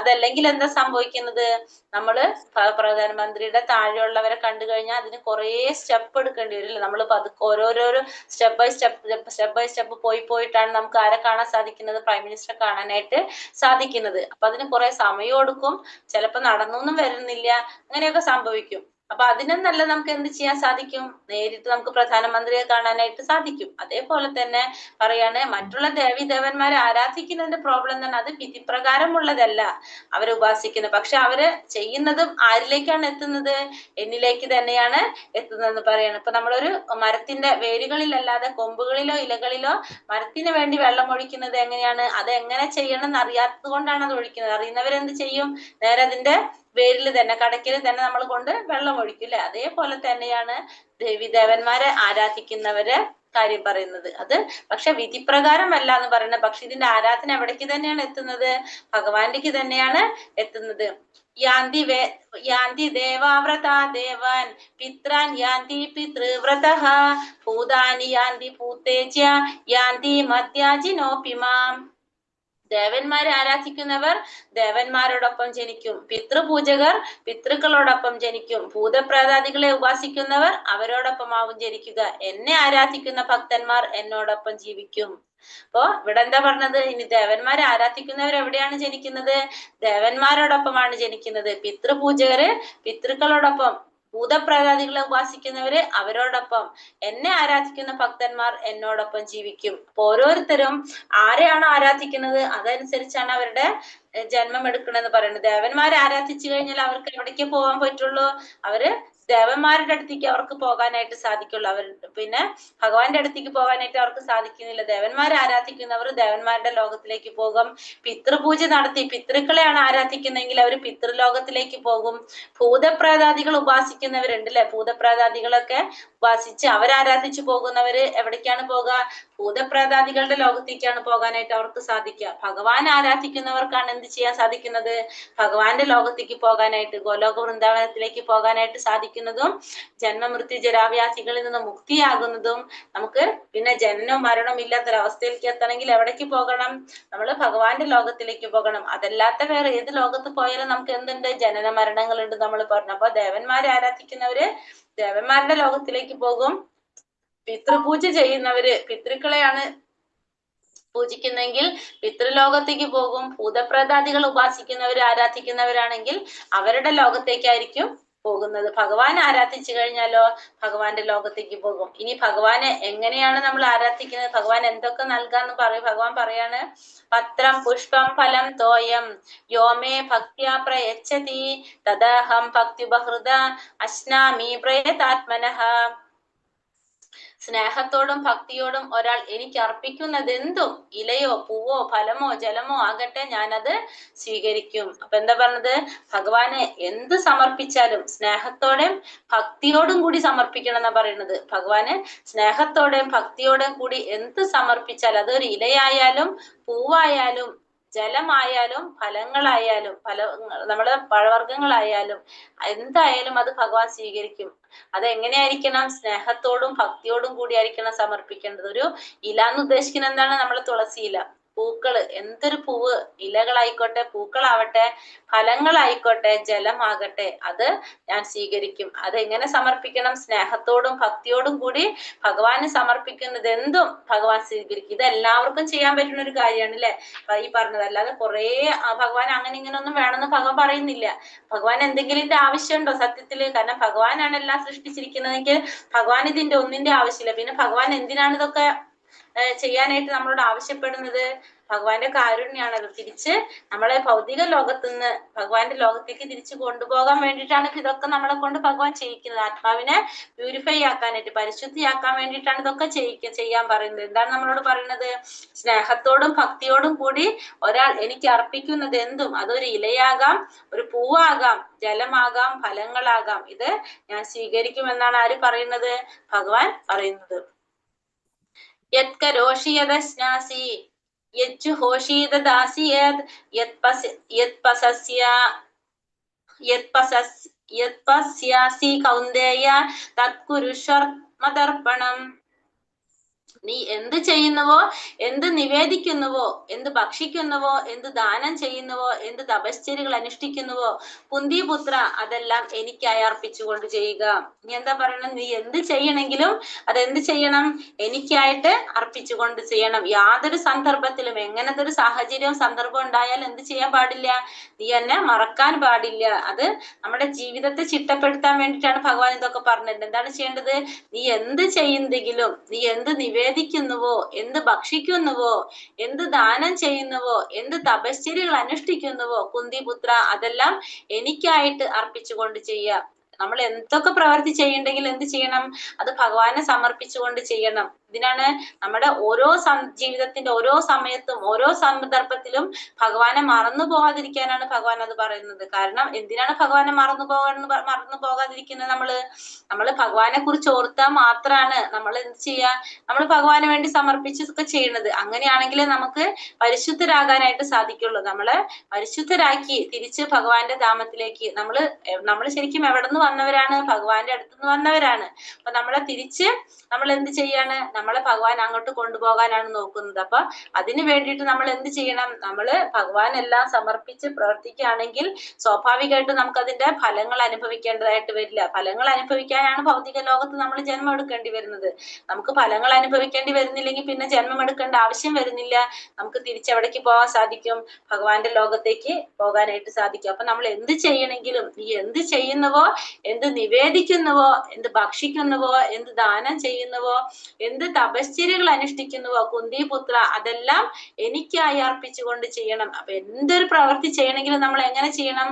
ഭഗവാന് സമർപ്പിച്ചുകൊണ്ടായിരിക്കണം നമ്മൾ ചെയ്യേണ്ടത്. ഭഗവാന് സമർപ്പിച്ചുകൊണ്ട് ചെയ്തു കഴിഞ്ഞാലുള്ള ഗുണം എന്താണ്? അതിന്റെ ഫലങ്ങൾ അനുഭവിക്കേണ്ടതായിട്ട് വരില്ല. അത് നല്ല ഫലമായാലും ചീത്ത ഫലമായാലും നമുക്ക് അനുഭവിക്കേണ്ടതായിട്ട് വരില്ല. കാരണം നമ്മൾ പറഞ്ഞു, ചിലപ്പോ നമ്മൾ വിചാരം നമ്മൾ ആ ചെയ്യുന്ന പ്രവൃത്തി പുണ്യപ്രവൃത്തിയാണെന്നായിരിക്കും. പക്ഷെ ഫലം നമുക്ക് കിട്ടുന്നത് നേരെ ഓപ്പോസിറ്റ് ആണെങ്കിൽ നമ്മൾ അത് അനുഭവിക്കേണ്ടതായിട്ട് വരും. ഭഗവാന് സമർപ്പിച്ച് ചെയ്തു കഴിഞ്ഞാലോ അത് ആ ഫലം നമുക്ക് അനുഭവിക്കേണ്ടതായിട്ട് വരുന്നില്ല. അപ്പൊ അതുകൊണ്ട് തന്നെ നമ്മൾ എന്ത് ചെയ്യുക? എന്തൊരു പ്രവൃത്തി ചെയ്യുമ്പോഴും ഭഗവാന് സമർപ്പിച്ചുകൊണ്ട് ചെയ്യണം. ഇങ്ങനെ ചെയ്യുന്നതിന്റെ ഒരു ഗുണം എന്താണ് പറയുന്നത്? നമ്മളെ ജീവിതത്തെ ചിട്ടപ്പെടുത്താനായിട്ട് സാധിക്കും. നമ്മൾ ഒരു സമയത്തും ഭഗവാനെ മറന്നു പോകുന്നില്ല. നമ്മളെ എല്ലാ സന്ദർഭത്തിലും ഭഗവാനെ നമുക്ക് ഓർക്കും. മാത്രമല്ല നമ്മളുടെ മനുഷ്യന്റെ ഒരു കടമ കൂടിയാണിത്. കാരണം എന്താണ്? നമ്മള് ഭഗവാന്റെ ഒരു അംശമാണ്. നമ്മുടെ മൂലസ്വരൂപം ആരാണ്? ഭഗവാനാണ്. ഭഗവാനെ സേവിക്കുക എന്നുള്ളതാണ് ആരുടെ ആത്യന്തികമായിട്ടുള്ള ലക്ഷ്യം? ജീവാത്മാവിന്റെ ലക്ഷ്യം. അപ്പൊ ആത്മാവിന് നമ്മളെ ശരീരം കൊണ്ട് നമുക്ക് ചെയ്യാൻ പറ്റുന്ന ഏറ്റവും വലിയൊരു കാര്യം എന്താണ്? നമ്മുടെ ആത്മാവിനെ റിലീസ് ചെയ്യാതെ കൊടുക്കുക എന്നുള്ളത്. കാരണം ആത്മാവിനെ മോക്ഷത്തിലേക്ക് എത്തിച്ചു കൊടുക്കുക എന്നുള്ളത് മാത്രമാണ് നമ്മുടെ ശരീരം കൊണ്ട് നമുക്ക് ആ ജീവാത്മാവിനോട് ചെയ്യാൻ പറ്റുന്ന ഒരു കാര്യം. അപ്പൊ നമ്മൾ എന്ത് ചെയ്യണം? നമ്മൾ അതിന് വേണ്ട കാര്യങ്ങൾ എന്തൊക്കെയാണ് നമുക്ക് സാധിക്കുന്നത് അത് മുഴുവൻ നമ്മൾ ചെയ്യാനായിട്ട് ശ്രമിച്ചുകൊണ്ടിരിക്കണം. സമ്മോഹം സർവഭൂതേഷു നമേ ദ്വേഷ്യാസ്തി ന പ്രിയഃ യേ ഭജന്തി തു മാം ഭക്ത്യാ മയി തേ തേഷു ചാപ്യഹം. എനിക്ക് ആരോടും അസൂയയില്ല, പക്ഷാഭേദവും ഇല്ല, എല്ലാറ്റിനോടും സമഭാവനയാണ് എനിക്കുള്ളത്. പക്ഷെ ഭക്തി പുരസരം ആരാണ് എന്നെ സേവിക്കുന്നത് അയാൾ എന്റെ സുഹൃത്തും ഞാൻ അയാളുടെ സുഹൃത്തുമാണ്, അവൻ എന്നിൽ അധിവസിക്കുന്നു. അപ്പൊ ഭഗവാന് ആരോടും അസൂയയില്ല എന്ന് പറയണ. ഭഗവാൻ ഒരാളോടും അസൂയയില്ല, പക്ഷാപാതവും ഇല്ല. ഭഗവാൻ എല്ലാറ്റിനോടും എങ്ങനെയാണ്? എല്ലാതും സമഭാവനയാണ് ഭഗവാൻ കാണുന്നത്. പക്ഷെ എന്നാലും ചെറിയൊരു കാര്യം ഭഗവാൻ പറയുന്നത് എന്താണ്? ഭക്തി പുരസരം ആരാണ് എന്നെ സേവിക്കുന്നത് ഞാൻ അയാളുടെ സുഹൃത്തുമായിരിക്കും, അയാൾ എന്റെ സുഹൃത്തുമായിരിക്കും, അവൻ എന്നിൽ വസിക്കുന്നു എന്ന് പറയുന്നത്, എന്നിൽ അധിവസിക്കുന്നു. അപ്പൊ ഭഗവാന് ഒരു തരത്തിലും ഒരാളോടും അസൂയില്ല. ഇപ്പൊ ഭഗവാൻ ആരാധിക്കുന്നവരായാലും ആരാധിക്കാത്തവരായാലും ആരോടും ഭഗവാന് യാതൊരു പക്ഷാപാതവും ഇല്ല. എല്ലാറ്റിനെയും സമഭാവനയോട് ഭഗവാൻ കാണുന്നത്. ഇപ്പൊ എല്ലാ സമയത്തും നാമം ജപിച്ചിരിക്കുന്നവരായാലും എന്തൊക്കെ ചെയ്യുന്നുണ്ടെങ്കിലും ഭഗവാൻ ആരാധിക്കുന്നവരാണെങ്കിലും അല്ലാത്തവരൊന്നും ചെയ്യാത്തവരാണെങ്കിലും എല്ലാവരും സമഭാവനയോടെയാണ് ഭഗവാൻ കാണുന്നത്. പക്ഷെ എന്നാലും എന്താ പറയണത്? എന്നാലും ഭക്തി പുരസരം ആരാണ് എന്നെ സേവിക്കുന്നത് ഞാൻ അയാളുടെ സുഹൃത്തായിരിക്കും, അയാൾ എന്റെ സുഹൃത്തായിരിക്കും, അവൻ എന്നിൽ അധിവസിക്കുന്നു. സുഹൃത്താവുമ്പോൾ പ്രത്യേകത എന്താണ്? എന്തൊരു കാര്യവും എന്തൊരു വിഷമവും എന്തൊരു പ്രയാസവും വന്നു കഴിഞ്ഞാല് സുഹൃത്ത് ഒപ്പം ഉണ്ടാവും അല്ലെ? കാരണം സുഹൃത്തുക്കൾ അങ്ങനെയായിരിക്കും എപ്പോഴും. അപ്പൊ അങ്ങനെയുള്ളവരെ എപ്പോഴും നമ്മൾ ഒപ്പം ഉണ്ടാവും ആ സുഹൃത്തുക്കൾ. അപ്പൊ ഭഗവാൻ എന്താ പറയുന്നുള്ളൂ? അങ്ങനെയുള്ളവരുടെ സുഹൃത്തായിരിക്കും ഞാൻ, അവൻ എന്നിൽ അധിവസിക്കുന്നു. അപ്പൊ ഏതൊരു സമയത്തും പക്ഷാഭേദം ഇല്ല ഭഗവാൻ, ആരോടും അസൂയയും ഭഗവാനില്ല, എല്ലാവരോടും സമഭാവനയാണുള്ളത്. പക്ഷെ ഭക്തി പുരസരം ഭഗവാനെ സേവിക്കുന്നവരോട് ഭഗവാൻ അവരുടെ സുഹൃത്തായിരിക്കും ഭഗവാൻ. മാത്രമല്ല അവര് ഭഗവാന്റെ സുഹൃത്തായിരിക്കും, ഭഗവാനിലാണ് ഇവരെല്ലാം അധിവസിക്കുന്നത്. അതുകൊണ്ട് തന്നെ എന്താണ്? ഭഗവാൻ അവരെ എപ്പോഴും അവരെ പറ്റിയിട്ട് നമുക്ക് എന്ത് ചെയ്യാൻ സാധിക്കാണ്? ഭഗവാനായാലും നമ്മൾ എന്താ പറയാ, ഭഗവാൻ എപ്പോഴും അവരുടെ കൂടെ ഉണ്ടാകും എന്നാണ് പറഞ്ഞത്. അപ്പൊ ഭഗവാൻ അവരുടെ സുഹൃത്തായിരിക്കും എന്ന് പറഞ്ഞു. അവരുടെ സുഹൃത്താകുമ്പോഴുള്ള പ്രത്യേകത എന്താണ്? നമ്മൾ പറഞ്ഞ സുഹൃത്തുക്കള് നമുക്ക് ഏതൊരു സന്തോഷം വരുമ്പോഴും ദുഃഖം വരുന്ന സമയത്ത് നമ്മളുടെ കൂടെ നിൽക്കുന്നവരായിരിക്കും നമ്മളുടെ ഉത്തമ ആത്മാർത്ഥ സുഹൃത്തുക്കൾ. അപ്പൊ ഭഗവാൻ എപ്പൊ എന്തുണ്ടാവും? എപ്പോഴും നമ്മളുടെ കൂടെ ഉണ്ടാവും. നമുക്ക് ഏതൊരു സമയത്തും നമുക്ക് മാർഗനിർദ്ദേശം തരാനായിട്ട് നമ്മളുടെ ഉള്ളിൽ ആരുണ്ട്? ചൈത്യഗുരുവായിട്ട് ഭഗവാൻ ഇരിക്കുന്നുണ്ട്. ആ ഭഗവാൻ നമുക്ക് വേണ്ട നിർദ്ദേശങ്ങള് തന്നുകൊണ്ടിരിക്കും. അല്ലാത്തവർക്കും ആ ഭഗവാൻ ആരോട് പക്ഷപാതം ഇല്ല, അവരുടെ കൂടെയും ഭഗവാൻ ഉണ്ടാകും. പക്ഷെ ചെറിയൊരു ഫ്രണ്ടിൽ ആരുണ്ട്? ഭക്തന്മാർക്ക് ഭഗവാൻ കുറച്ചൊരു ഇത് കൊടുക്കുന്നുണ്ട്. ഭഗവാനെ സേവിക്കുന്നവരെ ഭഗവാൻ എന്താ പറയാ ഒന്ന് ശ്രദ്ധിക്കുന്നുണ്ട്. അതങ്ങനെയാണല്ലോ, നമ്മളെ കൂടുതൽ ശ്രദ്ധിക്കുമ്പോൾ നമ്മൾ അവരെ ഒന്നും ചെറുതായിട്ട് ശ്രദ്ധിക്കില്ല. അത് തന്നെ ഭഗവാനും പറയണം. ഇനിയോ അപീച്ചേ സുതുരാചാരോ ഭജതേ മാമന്യഭാഗ് സാധുരേവ സമന്തവ്യ സമ്യക് വ്യവസിതോ ഹി സഹ. ഒരാൾ അത്യന്തഹീനമായൊരു ദുഷ്കർമ്മം ചെയ്താൽ പോലും ഭക്തിപൂർവ്വം ഭഗവത് സേവനത്തിൽ ഏർപ്പെടുന്ന പക്ഷം അയാളെ സാധു എന്ന് കരുതണം. കാരണം തന്റെ ദൃഢവിശ്വാസത്തിൽ അദ്ദേഹം ശരിയായി വർത്തിക്കുന്നു. അപ്പോ ഇനി ഒരാള് അത്യന്തം ഹീനമായിട്ടുള്ള പ്രവൃത്തികൾ ചെയ്തുകൊണ്ടിരിക്കുന്ന ഒരു വ്യക്തിയാണെങ്കിൽ പോലും പിന്നീട് അയാള് ഭക്തിപൂർവ്വം ഭഗവാന്റെ സേവനത്തിലേക്ക് വന്നു കഴിഞ്ഞാൽ നമ്മൾ അയാൾ എന്തായിട്ട് കാണണം? സ്വാധുവായിട്ട് കാണണം. അല്ലാതെ നമ്മൾ എന്ത് ചെയ്യാൻ പാടില്ല? അയാൾ ഇത്രയും നാളും ഇങ്ങനത്തെ ദുഷ്കർമ്മങ്ങളൊക്കെ ചെയ്തൊരു വ്യക്തിയാണ്, അയാൾക്ക് ഭഗവാനെ ആരാധിക്കാനുള്ള യോഗ്യത ഇല്ലെന്ന് നമ്മൾ ചിന്തിക്കാൻ പാടില്ല. ആ വ്യക്തിയും എങ്ങനെയാണ്? ആ വ്യക്തിയും സാധുവാണ്. കാരണം ഭഗവാന്റെ സേവനം ചെയ്യാൻ വന്ന് തുടങ്ങിക്കഴിഞ്ഞാൽ, ഭക്തിയുടെ സേവനത്തിൽ ഏർപ്പെട്ട് കഴിഞ്ഞാൽ സ്വാഭാവികമായിട്ട് എന്ത് സംഭവിക്കുന്ന നമ്മൾ പറഞ്ഞ പരിശുദ്ധരാകുന്ന പറഞ്ഞത്. അങ്ങനെ ആ വ്യക്തിയിലും എന്ത് വരാണ്? പരിശുദ്ധി ഉണ്ടാവാണ് ചെയ്യുന്നത്. അങ്ങനെ തന്റെ ദൃഢവിശ്വാസത്തിൽ അദ്ദേഹം ശരിയായി വർത്തിക്കുന്നു. അപ്പൊ എങ്ങനത്തെ ഒരു ഹീനപ്രവൃത്തി ചെയ്തൊരു വ്യക്തി, ആ ഹീനപ്രവൃത്തി ചെയ്യാൻ കാരണം എന്താണ്?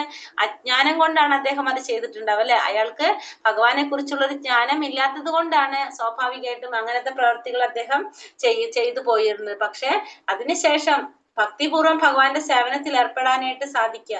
അങ്ങനെ സാധിക്കുന്നത് ആർക്കാണ്? ആ ഒരു ജ്ഞാനം നേടിയാൽ മാത്രമേ അത് സാധിക്കുള്ളൂ. അപ്പൊ അതിനുശേഷം അയാള് ആ ഭഗവാനെ കുറിച്ചുള്ള ആ ഒരു ജ്ഞാനം നേടി ആ ഒരു വ്യക്തി ഭക്തിയുടെ സേവനം ചെയ്യുകയാണെങ്കിൽ അങ്ങനെ ഉള്ളവരെ നമ്മൾ എന്തായിട്ട് കരുതണം? സാധുവായിട്ട് തന്നെയാണ് കരുതേണ്ടത്. അങ്ങനെയുള്ള വ്യക്തികള് സാധു തന്നെയാണ്. അവരുടെ ദൃഢവിശ്വാസത്തില് അദ്ദേഹം ശരിയായി വർത്തിക്കുകയും ചെയ്യാണ് ചെയ്യുന്നത്. അപ്പൊ ആ ഒരു വിശ്വാസം, ആ വ്യക്തിക്ക് ഭഗവാനിൽ വിശ്വാസം വന്നു കഴിഞ്ഞാൽ നമ്മൾ എന്ത് ചെയ്യണം?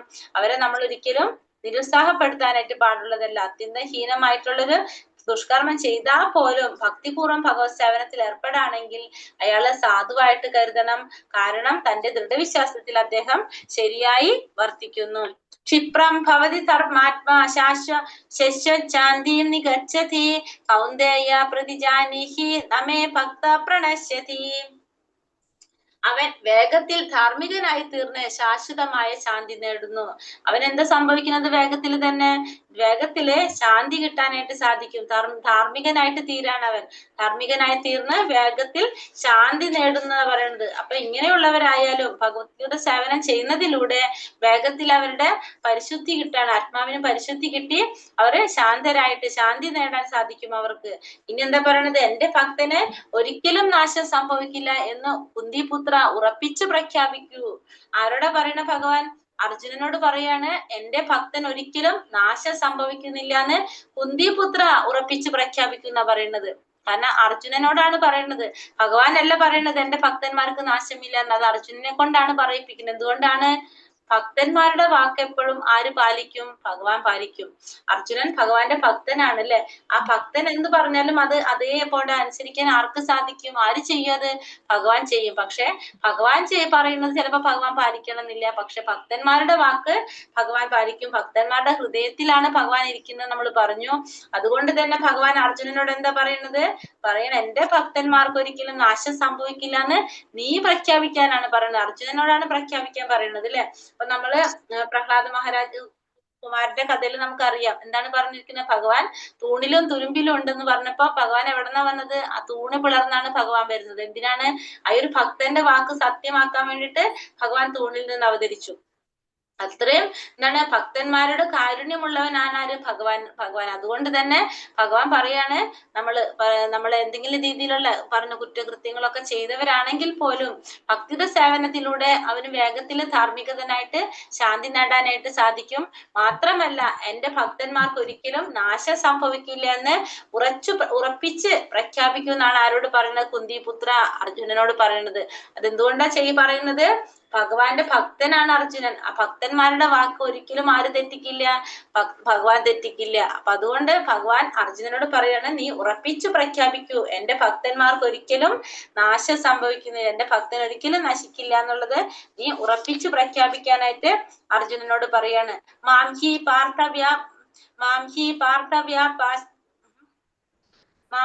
പാർത്ഥവ്യപാശ്രിത്യ യേപി സ്യൂപാപയോനയഃ സ്ത്രീയോ വൈശ്യാസ്തഥാ ശൂദ്രാസ്തേപി യാന്തി പരാം ഗതിം. പാർത്ഥ, എന്നെ ആശ്രയിക്കുന്നവർ അധമകുലത്തിൽ പിറന്നവരോ സ്ത്രീകളോ കച്ചവടക്കാരോ ശൂദ്രരോ ആരായാലും ശരി പരമപദം പ്രാപിക്കും. അപ്പൊ ഭഗവാൻ ആശ്രയിക്കുന്നവര് ആരായാലും, അതിന് ഏത് കുലന്നില്ല, ഏത് ജെൻഡറൊന്നില്ല അല്ലെ, ഏതിലായാലും, കച്ചവടക്കാരായാലും ശൂദ്രരായാലും സ്ത്രീകളായാലും അധമകുലത്തിൽ പിറന്നവരായാലും അവരാരായാലും ശരി അവര് പരമപദം പ്രാപിക്കും. അപ്പൊ ഭഗവാന് ആരാധിക്കുന്നവരാരായാലും, അത് ഭഗവാനെ ആശ്രയിക്കുന്നവര് അധമകുലത്തിൽ പിറന്നവരായിക്കോട്ടെ, സ്ത്രീകളായിക്കോട്ടെ, കച്ചവടക്കാരോ ശൂദ്രരോ ആരായാലും ശരി പരമപദം പ്രാപിക്കുന്നാണ് പറയുന്നത്. എല്ലാവരും വിശുദ്ധരായിട്ട് തീരാനായിട്ട് സാധിക്കും. എങ്ങനെ? ഭഗവാനെ ആശ്രയിക്കുകയാണെങ്കിൽ. ഭഗവാൻ ആശ്രയിക്കുന്നവർ ഏത് കുലത്തിൽ പിറന്നാലും, ഏത് ജന്മം എടുത്താലും, കച്ചവടക്കാരായാലും ശൂദ്രരായാലും ആരായിരുന്നാലും അവർക്ക് ഭഗവാന്റെ പരമപദം പ്രാപിക്കാനായിട്ട് സാധിക്കും. അതിൽ നമ്മളെ ഉച്ചനീച സ്ഥിതികളൊന്നും എന്തിനും ബാധിക്കുന്നില്ല, ഭഗവാൻ ആരാധിക്കുന്നതിൽ ബാധിക്കുന്നില്ല എന്നുള്ളത് ഭഗവാനോട് പറഞ്ഞു മനസ്സിലാക്കി തരാണ്. അതായത് ഭക്തിയുടെ സേവനത്തിന് യാതൊരുവിധ നിബന്ധനകളും ഇല്ല, ആർക്കും ചെയ്യാൻ സാധിക്കുന്നതാണ് ഭക്തിയുടെ സേവനങ്ങൾ. അത് എന്താണ്? അതിന്റെ ലക്ഷ്യം എന്താണ്? ഭഗവാനിലേക്ക് എത്തുക, പരമപദം പ്രാപിക്കുക എന്നുള്ളത് മാത്രമാണ് അതിന്റെ ലക്ഷ്യം. അത് ആർക്കും ചെയ്യാം. ആതമകുലത്തിൽ പിറന്നവർക്കായാലും, സ്ത്രീകള്, കച്ചവടക്കാര്, ശൂദ്രര്, ഇവരാരായാലും ശരി ആർക്കായാലും ചെയ്യാനായിട്ട് സാധിക്കും. അങ്ങനെ ചെയ്ത പരമപദം പ്രാപിക്കാനായിട്ട് സാധിക്കും. മന്മനാഭവ മദ്ഭക്തോ മധ്യാജീമാ നമസ്കുരു മാമേ വൈശ്യസി യുക്തൈവ ആത്മാനം മത്പരായണ. എന്നിൽ മനസ്സുറപ്പിക്കുക, എന്റെ ഭക്തനാവുക, എന്നെ ആരാധിക്കുകയും പ്രണമിക്കുകയും ചെയ്യുക. എന്നിൽ തന്നെ പൂർണ്ണമായി മുഴുകിയിരിക്കുന്നത് കൊണ്ട് നീ തീർച്ചയായും എന്നെ പ്രാപിക്കും. അപ്പൊ ഭഗവാൻ ഇവിടെ എന്താ പറഞ്ഞിരുന്നത്? എന്നിൽ മനസ്സുറപ്പിക്കുക, പിന്നെ എന്റെ ഭക്തനാവുക, എന്നെ ആരാധിക്കുകയും പ്രണമിക്കുകയും ചെയ്യുക. എന്നിൽ പൂർണ്ണമായി മുഴുകിയിരിക്കുന്നത് കൊണ്ട് നീ തീർച്ചയായും എന്നെ പ്രാപിക്കും. അപ്പൊ ഭഗവാനെ പ്രാപിക്കണമെങ്കിൽ നമ്മൾ എന്ത് ചെയ്യണം? ഒന്ന് ഭഗവാനിൽ മനസ്സുറപ്പിക്കണം, ഭഗവാന്റെ ഭക്തനാവണം. പിന്നെ ഭഗവാന്റെ ഭക്തനായ മാത്രം പോരാ, നമ്മൾ ഭക്തനാണ്, നമുക്ക് ഭക്തി ഉണ്ടെന്ന് പറഞ്ഞിരുന്നാ പോരാ, എന്ത് ചെയ്യണം? എന്നെ ആരാധിക്കുകയും പ്രണമിക്കുകയും ചെയ്യണം. എന്നിൽ തന്നെ പൂർണ്ണമായും മുഴുകിയിരിക്കുന്നത് കൊണ്ട് നീ തീർച്ചയായും എന്നെ പ്രാപിക്കും. അപ്പൊ ഭഗവാന്റെ ഒരു പ്രത്യേകത എന്താണ്? ഭഗവാനെ തന്നെ എപ്പോഴും നമ്മള് ഭഗവാനിൽ തന്നെ മുഴുകിയിരിക്കണം, ഭഗവാനെ തന്നെ ചിന്തിച്ചുകൊണ്ടിരിക്കണം. അത് പറഞ്ഞു നമ്മള് യശോദാമ്മയുടെ ഒരു കഥ പറഞ്ഞിട്ടുണ്ടായിരുന്നു അല്ലെ? പാല് അടുപ്പത്ത് തിളച്ചു പോകുമ്പോ ഭഗവാനൊന്ന് മടിന്ന് താഴ്ത്തിരുത്തിയ പാല് എടുത്തു വെക്കാനാണ് പോയത്. അപ്പോഴേക്കും ഭഗവാനെ ഇഷ്ടമായില്ല, ഭഗവാനെ മൈൻഡ് ചെയ്യാതെ കണ്ടപ്പോ ഭഗവാൻ അത് ഇഷ്ടമായില്ല. അപ്പൊ ഭഗവാനെ നമ്മൾ എപ്പോഴും എന്ത് ചെയ്തുകൊണ്ടിരിക്കണം എന്ന് പറയുന്നത്? ഭഗവാനെ നമ്മൾ ആരാധിച്ചുകൊണ്ടിരിക്കുക. ഭഗവാൻ എങ്ങനെയാണ് പറയുന്നത്? എങ്ങനെയുള്ളവര് ഭഗവാനെ പ്രാപിക്കും? ഭഗവാനിൽ മനസ്സുറപ്പിക്കുക, ഭഗവാന്റെ ഭക്തനാവുക, ഭഗവാനെ ആരാധിക്കുകയും പ്രണമിക്കുകയും ചെയ്യുക, പിന്നെ ഭഗവാനിൽ തന്നെ എപ്പോഴും മുഴുകിയിരിക്കുക. അങ്ങനെയുള്ളവർക്ക് തീർച്ചയായിട്ടും ഭഗവാനെ പ്രാപിക്കാനായിട്ട് സാധിക്കും. മനസ്സുറപ്പിക്കുക ഭഗവാനില്, ഭഗവാന്റെ ഭക്തനാവുക, ഭഗവാനെ ആരാധിക്കുകയും പ്രണമിക്കുകയും ചെയ്യുക. ഇങ്ങനെയുള്ളവർക്ക് ഭഗവാനെ പ്രാപിക്കാനായിട്ട് സാധിക്കും. അപ്പൊ അതിന് മെയിനായിട്ട് നമ്മൾ എന്താ ചെയ്യേണ്ടത്? ഭഗവാന്റെ ഭക്തനാകാനായിട്ട് ശ്രമിക്കുക.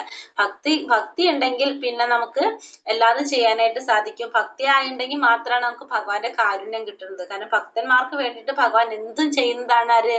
ഭഗവാൻ. അതുകൊണ്ട് ഭക്തനാവാനായിട്ട് ശ്രമിക്കുക. നമുക്ക് ഭക്തിയാണ് കിട്ടാനും ബുദ്ധിമുട്ട്, ബാക്കിയൊക്കെ നമുക്ക് കിട്ടും. കാരണം ഭക്തനായി കഴിഞ്ഞാൽ എന്താണ്? ആ ഭക്തന് വേണ്ടി ഭഗവാൻ എന്തും ചെയ്യും. അപ്പൊ ഭക്തി തരണമെങ്കിൽ ഭഗവാൻ ഒന്ന് നോക്കിയിട്ട് നമുക്ക് ഭക്തി കിട്ടുള്ളൂ.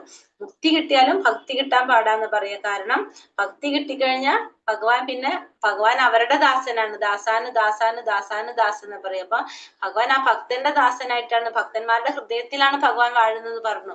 ആ ഭക്തന് വേണ്ടിയിട്ട് എല്ലാം ചെയ്യാനായിട്ട് ഭഗവാൻ പിന്നെ തയ്യാറായിരിക്കും. അപ്പൊ അതുകൊണ്ട് തന്നെ എന്താണ്? ഭക്തി കുറച്ച് ബുദ്ധിമുട്ടായിരിക്കും നമുക്ക്. ഭക്തനാണെന്ന് നമ്മൾ പറയണമെങ്കിൽ എന്ത് ചെയ്യണം?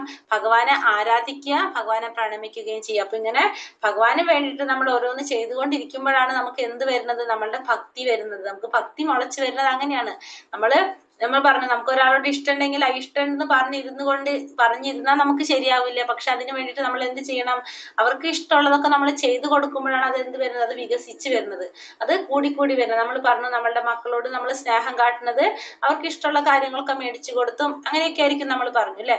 അപ്പൊ അല്ലെങ്കിൽ നമ്മൾക്ക് സ്നേഹമുണ്ട്, അതൊക്കെ നമ്മളിങ്ങനെ ഒരു എന്താ പറയാ, അത് പ്രകടിപ്പിക്കാണ്ടിരിക്കുമ്പോ അത് ഡെവലപ്പ് ആവുന്നില്ല. അതിങ്ങനെ നമ്മളിപ്പോ അച്ഛനാണ് അല്ലെങ്കിൽ അമ്മയാണ് മക്കളാണെന്നുള്ള രീതിയിൽ നമ്മളിങ്ങനെ പോകുന്നല്ലാതെ അതിനൊരു നോർമലി നമ്മൾ നടക്കും, പക്ഷെ അത് എക്സ്പ്രസ് ചെയ്യുമ്പോൾ എന്താണ് അത് കൂടും. ഇപ്പൊ നമ്മളടുത്തായാലും ഇപ്പൊ നമ്മള് മക്കള് നമ്മളടുത്ത് വന്നൊന്ന് കെട്ടിപ്പിടിച്ച് നമ്മളോട് നല്ല സ്നേഹത്തിൽ സംസാരിക്കുമ്പോൾ നമുക്കൊരു ഇഷ്ടം പ്രത്യേകിച്ച് കൂടുണ്ടാവും.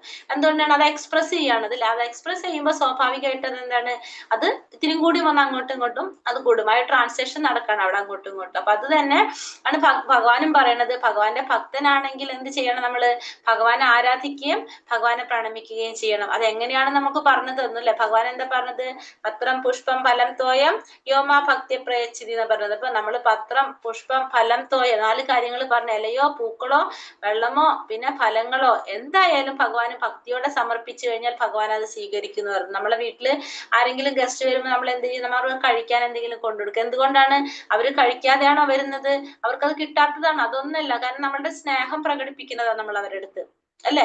കാരണം നമ്മൾ പല രീതിയിലാണ് നമ്മൾ ആ സ്നേഹങ്ങൾ പ്രകടിപ്പിക്കുന്നത്. അപ്പൊ നമ്മൾ ആരെങ്കിലും വരുമ്പോ അവർക്ക് ഭക്ഷണം ഉണ്ടാക്കി കൊടുക്കും കഴിക്കാനായിട്ട്. എല്ലാവരും വീട്ടിൽ ഭക്ഷണം കഴിച്ചിട്ടൊക്കെ വരുന്നവരായിരിക്കും. പക്ഷെ എങ്കിലും നമ്മൾ അതെന്തിനാ ചെയ്യണത്? നമ്മളതൊക്കെ ചെയ്യണത് നമ്മളുടെ ഒരു സ്നേഹം നമ്മൾ അവരുടെ അടുത്ത് പ്രകടിപ്പിക്കുകയാണ് ചെയ്യുന്നത്.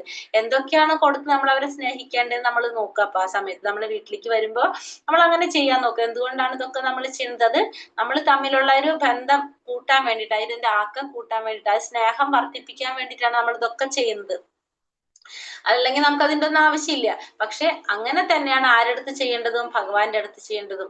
അങ്ങനെ ചെയ്യുമ്പോ സ്വാഭാവികമായിട്ട് എന്താണ്? ഭഗവാൻ എപ്പോഴും ഓർക്കും നമ്മള്. എന്താ ഇപ്പൊ ഇവര് നമ്മളിപ്പോ ഇങ്ങനെ ഞാനിപ്പോ എല്ലാ ദിവസവും ഇങ്ങനെ നമ്മളൊരു വാക്ക് കൊടുക്കണ പോലെ ഇൻഡയറക്ട്ലി ഭഗവാന് ഞാൻ എന്നും ഇത് ചെയ്യാന്ന് പറഞ്ഞ് നമ്മളൊരു വാക്ക് കൊടുക്കണ പോലെ നമുക്ക് പറ്റുന്ന സമയത്തൊക്കെ ഞാൻ ഇങ്ങനെയൊക്കെ ചെയ്യാം എന്ന് പറഞ്ഞു കഴിഞ്ഞാൽ എന്താണ്? നമ്മളത് ചെയ്ത് ഭഗവാന് സമർപ്പിക്കുകയാണ് ചെയ്യുന്നത്. അപ്പൊ ഭഗവാന് തോന്നാണ് നമ്മള് ഭഗവാനെ ആരാധിക്കാൻ തുടങ്ങി, നമ്മള് ഭഗവാനെ ഓർക്കാണ് എന്ന് ചിന്തിക്കണം. അപ്പൊ നമുക്ക് വേണ്ടതൊക്കെ ഭഗവാൻ പറഞ്ഞു, നമുക്ക് വേണ്ടതൊക്കെ ഭഗവാൻ തരികയും ചെയ്യും, നമുക്കുള്ളതൊക്കെ നിലനിർത്തി തരികയും ചെയ്യും. അതിൽ കൂടുതൽ നമുക്ക് എന്താ വേണ്ടത്? ഇപ്പൊ നമ്മൾ പറഞ്ഞു നമ്മളൊക്കെ സുഹൃതികളാണ്, അല്ലെ? നമ്മളൊക്കെ ഭഗവാനെ നമ്മുടെ ഓരോ കാര്യങ്ങൾ അനുസരിച്ച് നമ്മൾ ഭഗവാനെ ആരാധിച്ചു കൊണ്ടിരിക്കുന്നവരാണ്. അപ്പൊ അതുകൊണ്ട് തന്നെ നമ്മൾ എന്താണ്? നമ്മള് ഭഗവാനെ എപ്പോഴും ആരാധിക്കാൻ ശ്രമിക്കുക. അതെങ്ങനെയായിരിക്കണം നമ്മൾ ചെയ്യേണ്ടത്? ഭക്തിയോടെ ആയിരിക്കണം, സ്നേഹത്തോടെ ആയിരിക്കണം ചെയ്യേണ്ടത്. അങ്ങനെ നമ്മൾ ചെയ്യുക. അങ്ങനെ ചെയ്യുമ്പോ സ്വാഭാവികമായിട്ടും നമുക്ക് എന്തുണ്ടാവും? നമ്മളുടെ ഭക്തി വർദ്ധിച്ചു വരുന്നു മാത്രമല്ല നമ്മളുടെ ഉള്ളിലായ ഒരു സ്നേഹം ഉണ്ടാവും നമുക്ക്.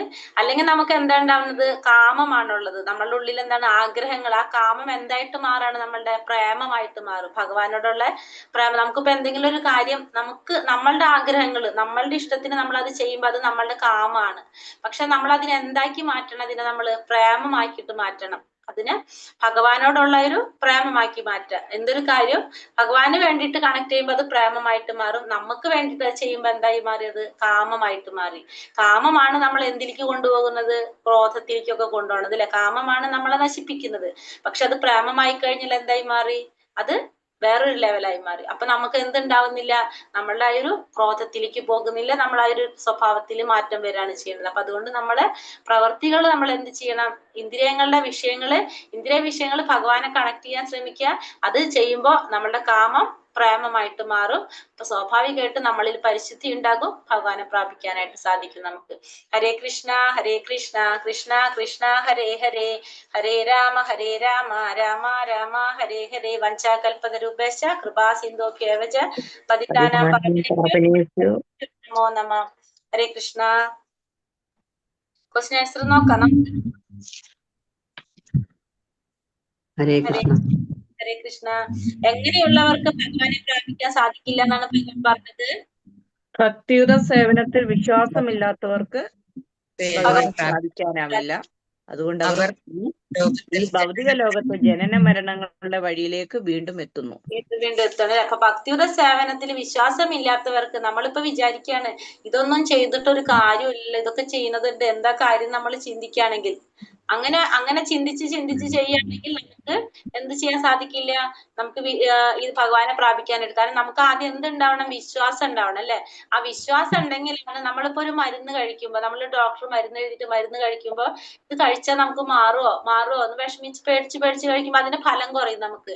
പക്ഷെ എന്താണ് നമ്മളൊരു ചില കഥകൾ കേട്ടിട്ടില്ലേ? ഇങ്ങനെ മരുന്ന് തെറ്റിയിട്ട് കൊടുത്തിട്ട് അങ്ങനത്തെ ഒക്കെ പറഞ്ഞു കേട്ടിട്ടില്ലേ? പക്ഷെ ആ ഡോക്ടറിൽ വിശ്വാസം ഉണ്ടെങ്കിൽ എന്താ സംഭവിക്കുന്നത്? നമ്മൾ എന്ത് അവർ പറഞ്ഞാലും അത് ചെയ്തു കഴിഞ്ഞാൽ നമുക്ക് മാറ്റം വരും. ചില രോഗികൾക്ക് രോഗം ഉണ്ടാവില്ല, പക്ഷെ ഡോക്ടറെ ചെന്ന് കണ്ട് ചിലപ്പോ എന്ത് മരുന്നായിരിക്കും കൊടുക്കണ്ടാവുക, വിറ്റാമിൻ ടാബ്ലറ്റ്സ് ഒക്കെ ആയിരിക്കും കൊടുക്കണ്ട. പക്ഷെ ആ രോഗിയുടെ വിശ്വാസമാണ് ആ ഡോക്ടറോടുള്ള. അത് കഴിച്ചു കഴിയുമ്പോ ആ രോഗിക്ക് തോന്നുന്നു എന്റെ അസുഖമൊക്കെ മാറി തോന്നുന്നു. കാരണം എന്താണ്, ആ ഒരു വിശ്വാസമാണ് നമ്മളുടെ വേണ്ടത്. നമുക്ക് വിശ്വാസം ഉണ്ടെങ്കിൽ നമുക്ക് എന്താണ്, നമുക്കത് കറക്റ്റ് ആയിട്ട് നമുക്ക് തോന്നും ശരിയാണെന്ന്. വിശ്വാസം അല്ലെങ്കിൽ ശരിക്കും ഒരു കാര്യം ചെയ്താൽ പോലും നമുക്കത് ഏൽക്കാനും പോകില്ല. അങ്ങനെയല്ല സംഭവിക്കുക എല്ലാവർക്കും. ആ ഒരു വിശ്വാസം നമുക്ക് അത്യാവശ്യമാണത്. ഭഗവാന്റെ 2 ശക്തികൾ ഏതൊക്കെയാണ്? അന്തരംഗ ശക്തിയും ബഹിരംഗ ശക്തിയും. ശക്തി, അന്തരംഗ ശക്തി രാധാറാണി, ബഹിരംഗ ശക്തി ദുർഗാദേവി. ദുർഗാദേവി. 2 ശക്തികള്, അന്തരംഗ ശക്തിയും ബഹിരംഗ ശക്തിയും. ഈ 2 പേരാണ് നമ്മളിട്ട് കുഴപ്പിക്കുന്നത് ഇരുന്നിട്ട്. അന്തരംഗ ശക്തിയുടെ രാധാറാണിയുടെ പെർമിഷൻ ഉണ്ടെങ്കിലേ നമുക്ക് ഭഗവാന്റെ എന്ത് കാര്യം ചെയ്യാനായിട്ട് സാധിക്കുള്ളൂ. ഇപ്പൊ നമ്മള് ഭഗവാന് വേണ്ടിയിട്ടൊരു ഭക്ഷണം ഉണ്ടാക്കണമെങ്കിൽ പോലും നമുക്ക് ആരെ പെർമിഷൻ മേടിക്കണം? നമ്മള് രാധാറാണിയോട് പെർമിഷൻ മേടിക്കണം. തിരിച്ച് യോഗമായയുടെ ബഹിരംഗ ശക്തിയുടെ ദുർഗാദേവിയുടെ പെർമിഷൻ ഉണ്ടെങ്കിൽ നമുക്ക് ഭഗവാൻ ആരാധിക്കാനായിട്ട് അങ്ങോട്ട് കടക്കാനായിട്ട് സാധിക്കുള്ളൂ. ഭഗവാന്റെ നാമം ചൊല്ലണമെങ്കിൽ പോലും നമുക്ക് ആരെ പെർമിഷൻ വേണം? ഇവരുടെ പെർമിഷൻ ഉണ്ടെങ്കിൽ നമുക്ക് ഇതൊക്കെ നടക്കുള്ളൂ. അപ്പൊ നമ്മള് ഇവരോട് നമ്മൾ പറയേണ്ടത് എന്താണ്? നമുക്ക് ഭക്തി തരണേ എന്ന് നമ്മള് എപ്പോഴും പറഞ്ഞുകൊണ്ടിരിക്കുക. 9:13 ഭഗവാൻ എന്താ പറയുന്നത്? ശ്ലോകം 9:13 എന്തിനെ കുറിച്ചാ പറഞ്ഞത്? വ്യോമോഹം ബാധിക്കാത്ത വിശിഷ്ടാത്മാക്കൾ ദൈവീക പ്രകൃതിയാൽ സുരക്ഷിതരാണ്. സർവഭൂതങ്ങൾക്കും ആദി കാരണവും അവ്യനുമായ പരമപുരുഷനാണ് ഞാനെന്നറിഞ്ഞുകൊണ്ട് അവർ എപ്പോഴും ഭക്തിപൂർവ്വം എന്റെ സേവനത്തിൽ മുഴുകുന്നു. ഭക്തന്മാരെ ആര് സംരക്ഷിക്കും? ദൈവിക പ്രകൃതി സുരക്ഷിതരാണ്. ഭഗവാന്റെ അന്തരംഗ ശക്തിയായിട്ടുള്ള രാധാറാണിയുടെ സംരക്ഷണം ഉണ്ടാകും. അപ്പൊ നമ്മളും എവിടേക്ക് ശ്രമിക്കണം? ശുദ്ധ ഭക്തനാവാനായിട്ട് നമ്മളും ശ്രമിച്ചുകൊണ്ടിരിക്കുക. നമ്മള് നാമം ജപിച്ച് ഭക്തിയുടെ സേവനത്തിലൂടെ നമ്മളും എവിടേക്ക് ഉയരണം? ഈ ഒരു ലെവലിലേക്ക് നമ്മളും ഉയരാനായിട്ട് ശ്രമിച്ചുകൊണ്ടിരിക്കുക. ഭഗവാനെ എങ്ങനെ ആരാധിക്കണം എന്നാണ് ഭഗവാൻ പറയുന്നത് 9:14? എന്റെ കീർത്തികൾ ആലപിച്ചും നിശ്ചയദാർഢ്യത്തോടെ പ്രയത്നിച്ചുകൊണ്ടും എന്റെ മുമ്പിൽ പ്രണമിച്ചുകൊണ്ടും നിരന്തരം എന്നെ ഭക്തിയോടുകൂടി വ്രതാനുഷ്ഠാനങ്ങൾ ചെയ്യും. ആധ്യാത്മ ഗുരുവിന്റെ സേവനം കൊണ്ടും നിശ്ചയദാർഢ്യത്തോടെ ചെയ്യണം. അപ്പൊ എങ്ങനെയാണ് നിശ്ചയദാർഢ്യത്തോടെ പ്രയത്നിച്ചുകൊണ്ടും എന്റെ മുമ്പിൽ പ്രണമിച്ചുകൊണ്ടും നിരന്തരം ആരാധിക്കുന്നു. ഇപ്പോഴും നമ്മൾ എന്ത് ചെയ്യണം? ഭഗവാനെ പ്രണമിച്ചുകൊണ്ടിരിക്കണം. നമ്മള് അമ്പലത്തിൽ പോയി കഴിഞ്ഞാൽ നമ്മൾ പ്രണമിക്കില്ല. എന്തിനാണത്? നമ്മൾ ഭഗവാനെ അതാണ് നമ്മൾ പറയുന്നത്. നമ്മള് ഭഗവാനെ കണ്ടു കഴിഞ്ഞ് നമ്മൾ എന്ത് ചെയ്യണം? ഭഗവാനെ നമ്മളെ മുന്നിൽ ഇപ്പൊ നമ്മളെ കലിയുഗത്തിൽ നമുക്ക് ഭഗവാനെ ദർശിക്കാൻ കഴിയുന്നത് എങ്ങനെയാണ്? നമ്മളുടെ കാഴ്ചയിൽ ഭഗവാന്റെ വിഗ്രഹം നമ്മൾ കാണുന്ന അമ്പലത്തിൽ കാണുന്ന വിഗ്രഹങ്ങൾ കലിയുഗത്തിൽ നമുക്ക് ഭഗവാനെ അങ്ങനെയാണ് നമുക്ക് കാണാൻ സാധിക്കുന്നത്. അല്ലാതെ ഇപ്പൊ നമ്മള് ഭഗവാൻ ഇപ്പൊ ഇവർക്കൊക്കെ എന്താണ് ഭഗവാൻ കൃഷ്ണനെ നേരിട്ട് കാണാൻ സാധിച്ചിരുന്നു ആ യുഗത്തിലൊക്കെ. അപ്പൊ നമുക്കൊക്കെ എങ്ങനെയാ? നമ്മൾ വിഗ്രഹ രൂപത്തിലാണ് ഭഗവാനെ ദർശിക്കുന്നത്. വരുന്നുണ്ട് അധ്യായങ്ങളിൽ, അപ്പൊ നമുക്ക് മനസ്സിലാകും അത് കുറച്ചും. അപ്പൊ ഭഗവാനെ നമ്മൾ പ്രണമിക്കണം എന്ന് പറഞ്ഞു. പിന്നെ എങ്ങനെ ആരാധിക്കണം എന്ന് പറഞ്ഞു. ഇനി 9:22 എന്താ പറഞ്ഞത് നമ്മളെടുത്ത് ശ്ലോകത്തില്? എന്റെ ദിവ്യരൂപത്തെ ധ്യാനിച്ചുകൊണ്ട് പൂർണ്ണമായ ഭക്തിയോടെ ആരാധിക്കുന്നത് അവർക്ക് വേണ്ടുന്നതെല്ലാം അവർക്കുള്ളതെല്ലാം ഞാൻ നിലനിർത്തുകയും ചെയ്യും. നമുക്ക് സമാധാനമായല്ലോ. കാരണം നമ്മൾ ഭഗവാനെ ധ്യാനിച്ച് ആരാധിച്ചു കഴിഞ്ഞാൽ നമുക്ക് വേണ്ടത് എന്താണ് അത് മുഴുവൻ ഭഗവാൻ തരികയും ചെയ്യും. നമുക്ക് വേണ്ടതെല്ലാം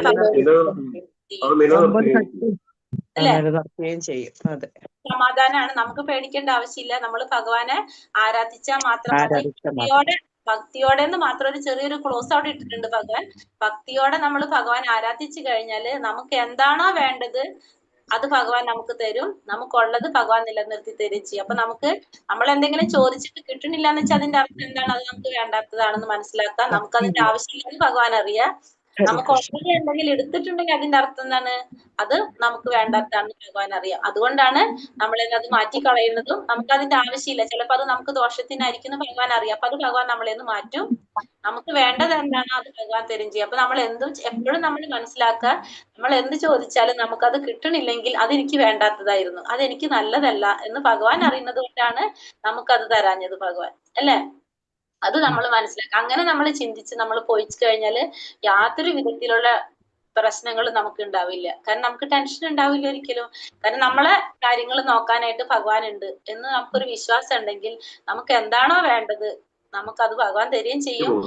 ആവശ്യമുള്ളത് നിലനിർത്തി തരുകയും ചെയ്യുന്നുണ്ട്. അപ്പൊ അതുകൊണ്ട് നമുക്കൊട്ടും അങ്ങനത്തെ ചിന്തിക്കുകയേ വേണ്ട ആവശ്യമില്ല. പിന്നെ അടുത്തത് എന്താണ്? അടുത്ത ശ്ലോകത്തില് ശ്ലോകം 25 എന്തിനെ കുറിച്ചാ പറഞ്ഞത്?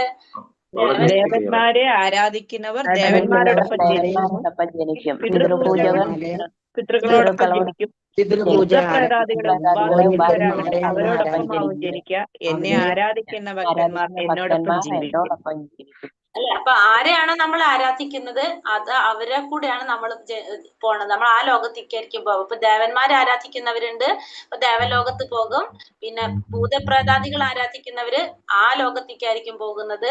പിന്നെ പിതൃപൂജ ചെയ്യുന്നവര് ആ ലോകത്തിലേക്ക് പോകും. ഭഗവാനെ ആരാധിക്കുന്നവര് ഭഗവാന്റെ ലോകത്തേക്ക് പോകും. അപ്പൊ ഓരോരുത്തരും ലോകങ്ങളുണ്ട്. നമ്മൾ കണ്ടു, ഗോലോക ചാട്ടിൽ കണ്ടു അല്ലെ? അപ്പൊ ഈ ഓരോരുത്തരുടെ ലോകത്തിലേക്ക് അവരവര് പോയിക്കൊണ്ടിരിക്കും. ഭഗവാനെ ആരാധിക്കുന്നവര് ഭഗവാന്റെ ലോകത്തേക്ക് പോകും. ഭഗവാന്റെ ലോകത്തേക്ക് പോയാൽ മാത്രമാണ് നമുക്ക് ജനന മരണങ്ങൾ ഇല്ലാത്തത്. ബാക്കി ദേവന്മാരുടെ പോയാലും ഭൂതപ്രേതാദികളുടെ ലോകത്ത് പോയാലും പിതൃലോകത്ത് പോയാലും ഒക്കെ നമ്മൾ എന്താണ്, നമ്മളുടെ ജനന മരണങ്ങളുണ്ട്. നമ്മൾ അനുഭവിക്കാനുള്ളത് മുഴുവനും നമ്മൾ അവിടെ അനുഭവിക്കണം. അതിനുശേഷം വീണ്ടും പുണ്യ എന്താ പറയാ, ദേവന്മാരുടെ ഇപ്പൊ സ്വർഗ്ഗലോകത്ത് പോയി കഴിഞ്ഞാലും അവിടുത്തെ പുണ്യം അനുഭവിച്ചു കഴിഞ്ഞാൽ തിരിച്ച് നമ്മൾ എങ്ങോട്ട് വരേണ്ടി വരും? ബാക്കിയുള്ളത് അനുഭവിക്കാനായിട്ട് നമ്മൾ ഈ ലോകത്തേക്ക് തന്നെ വരേണ്ടി വരും. അപ്പൊ നമ്മളിത് അങ്ങോട്ടും ഇങ്ങോട്ടും പോയിക്കൊണ്ടിരിക്കും. നമ്മളെ പറഞ്ഞു, നമ്മളെ ഭൂലോകത്തിന്റെ ഒരു ലോകം കഴിഞ്ഞിട്ട് അതിന്റെ അപ്പുറത്താണ് സ്വർലോകം പറഞ്ഞു അല്ലെ? ആ സ്വർലോകം കഴിഞ്ഞ് നമ്മൾ തിരിച്ചിങ്ങോട്ട് വരും, ഇവിടുന്ന് അങ്ങോട്ട് പോകും. അതിങ്ങനെ അങ്ങനെ അങ്ങോട്ട് മാറിക്കൊണ്ടിരിക്കും. നമ്മൾ എന്ത് ചെയ്യണം? അപ്പൊ നമ്മൾ കർമ്മങ്ങൾ മുഴുവൻ ഫലങ്ങള് ഭഗവാന് സമർപ്പിച്ചു കഴിഞ്ഞാൽ സ്വാഭാവികമായിട്ടും അതിന്റെ ഫലങ്ങൾ നമുക്ക് അനുഭവിക്കേണ്ടതായിട്ട് വരുന്നില്ല. അപ്പൊ നമ്മള് ചെയ്യുന്ന കർമ്മങ്ങൾ മുഴുവൻ ഭഗവാന് സമർപ്പിച്ചുകൊണ്ട് ചെയ്യാൻ ശ്രമിക്കണം. എന്തെല്ലാം ഭഗവാന് സമർപ്പിക്കാന്നാണ് ഭഗവാൻ പറഞ്ഞത് നമ്മളടുത്ത്? സ്നേഹത്തോടും ഭക്തിയോടും കൂടി ഒരാൾ എനിക്ക് അർപ്പിക്കുന്നതെന്തും വിലയോ പൂവോ ഫലമോ ജലമോ ആകട്ടെ, ഞാനത് സ്വീകരിക്കും. എന്തായാലും എങ്ങനെയായാലും സമർപ്പിക്കൽ. എന്തൊക്കെയാണ്? സ്നേഹത്തോടും ഭക്തിയോടും കൂടി ആയിരിക്കണം എന്ന് മാത്രമുള്ള സമർപ്പിക്കുന്നത്. അത് ഇലയോ പൂവോ ജലമോ സ്നേഹത്തോടും ഭക്തിയോടും കൂടി അർപ്പിക്കണം. അപ്പൊ ഭക്തിയോട് കൂടിയിട്ട്, സ്നേഹത്തോടും ഭക്തിയോടും കൂടിയിട്ട് ഭഗവാനെ നമ്മൾ എന്ത് സമർപ്പിച്ചാലും ഭഗവാൻ അത് സ്വീകരിക്കും. അത് ഒരു ഇലയായാലും ഇലയെന്ന് ഉദ്ദേശിക്കുന്നത് തുളസിയിലയാണ്. പിന്നെ വെള്ളം, പിന്നെന്താണ്, നമുക്ക് ഫലങ്ങള്, എന്താ പറയാ, പഴവർഗ്ഗങ്ങളൊക്കെ നമുക്ക് കൊടുക്കാം എന്നും വിചാരിച്ചിട്ട്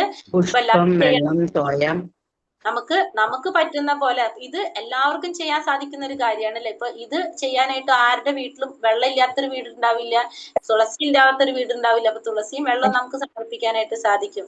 പക്ഷെ ഭക്ഷണങ്ങൾ നമുക്ക് കൊടുക്കണമെങ്കിൽ ഫ്രൂട്ട്സ് നമുക്ക് കൊടുക്കാം, ഭഗവാനെ നേദിക്കാം. പക്ഷെ എന്താണ്, ഒരു കത്തി സെപ്പറേറ്റ് കത്തി ആയിരിക്കണം. നമ്മൾ വീട്ടിൽ ഉപയോഗിക്കുന്ന കത്തി ഭഗവാനായിട്ട് ഉപയോഗിക്കാൻ പാടില്ല നമ്മള്. കാരണം നമ്മള് ബാക്കിയുള്ള നമ്മൾ ഉപയോഗിക്കുന്നതല്ല അത്. അപ്പൊ ഭഗവാൻ സുപ്രീം പേഴ്സൺ.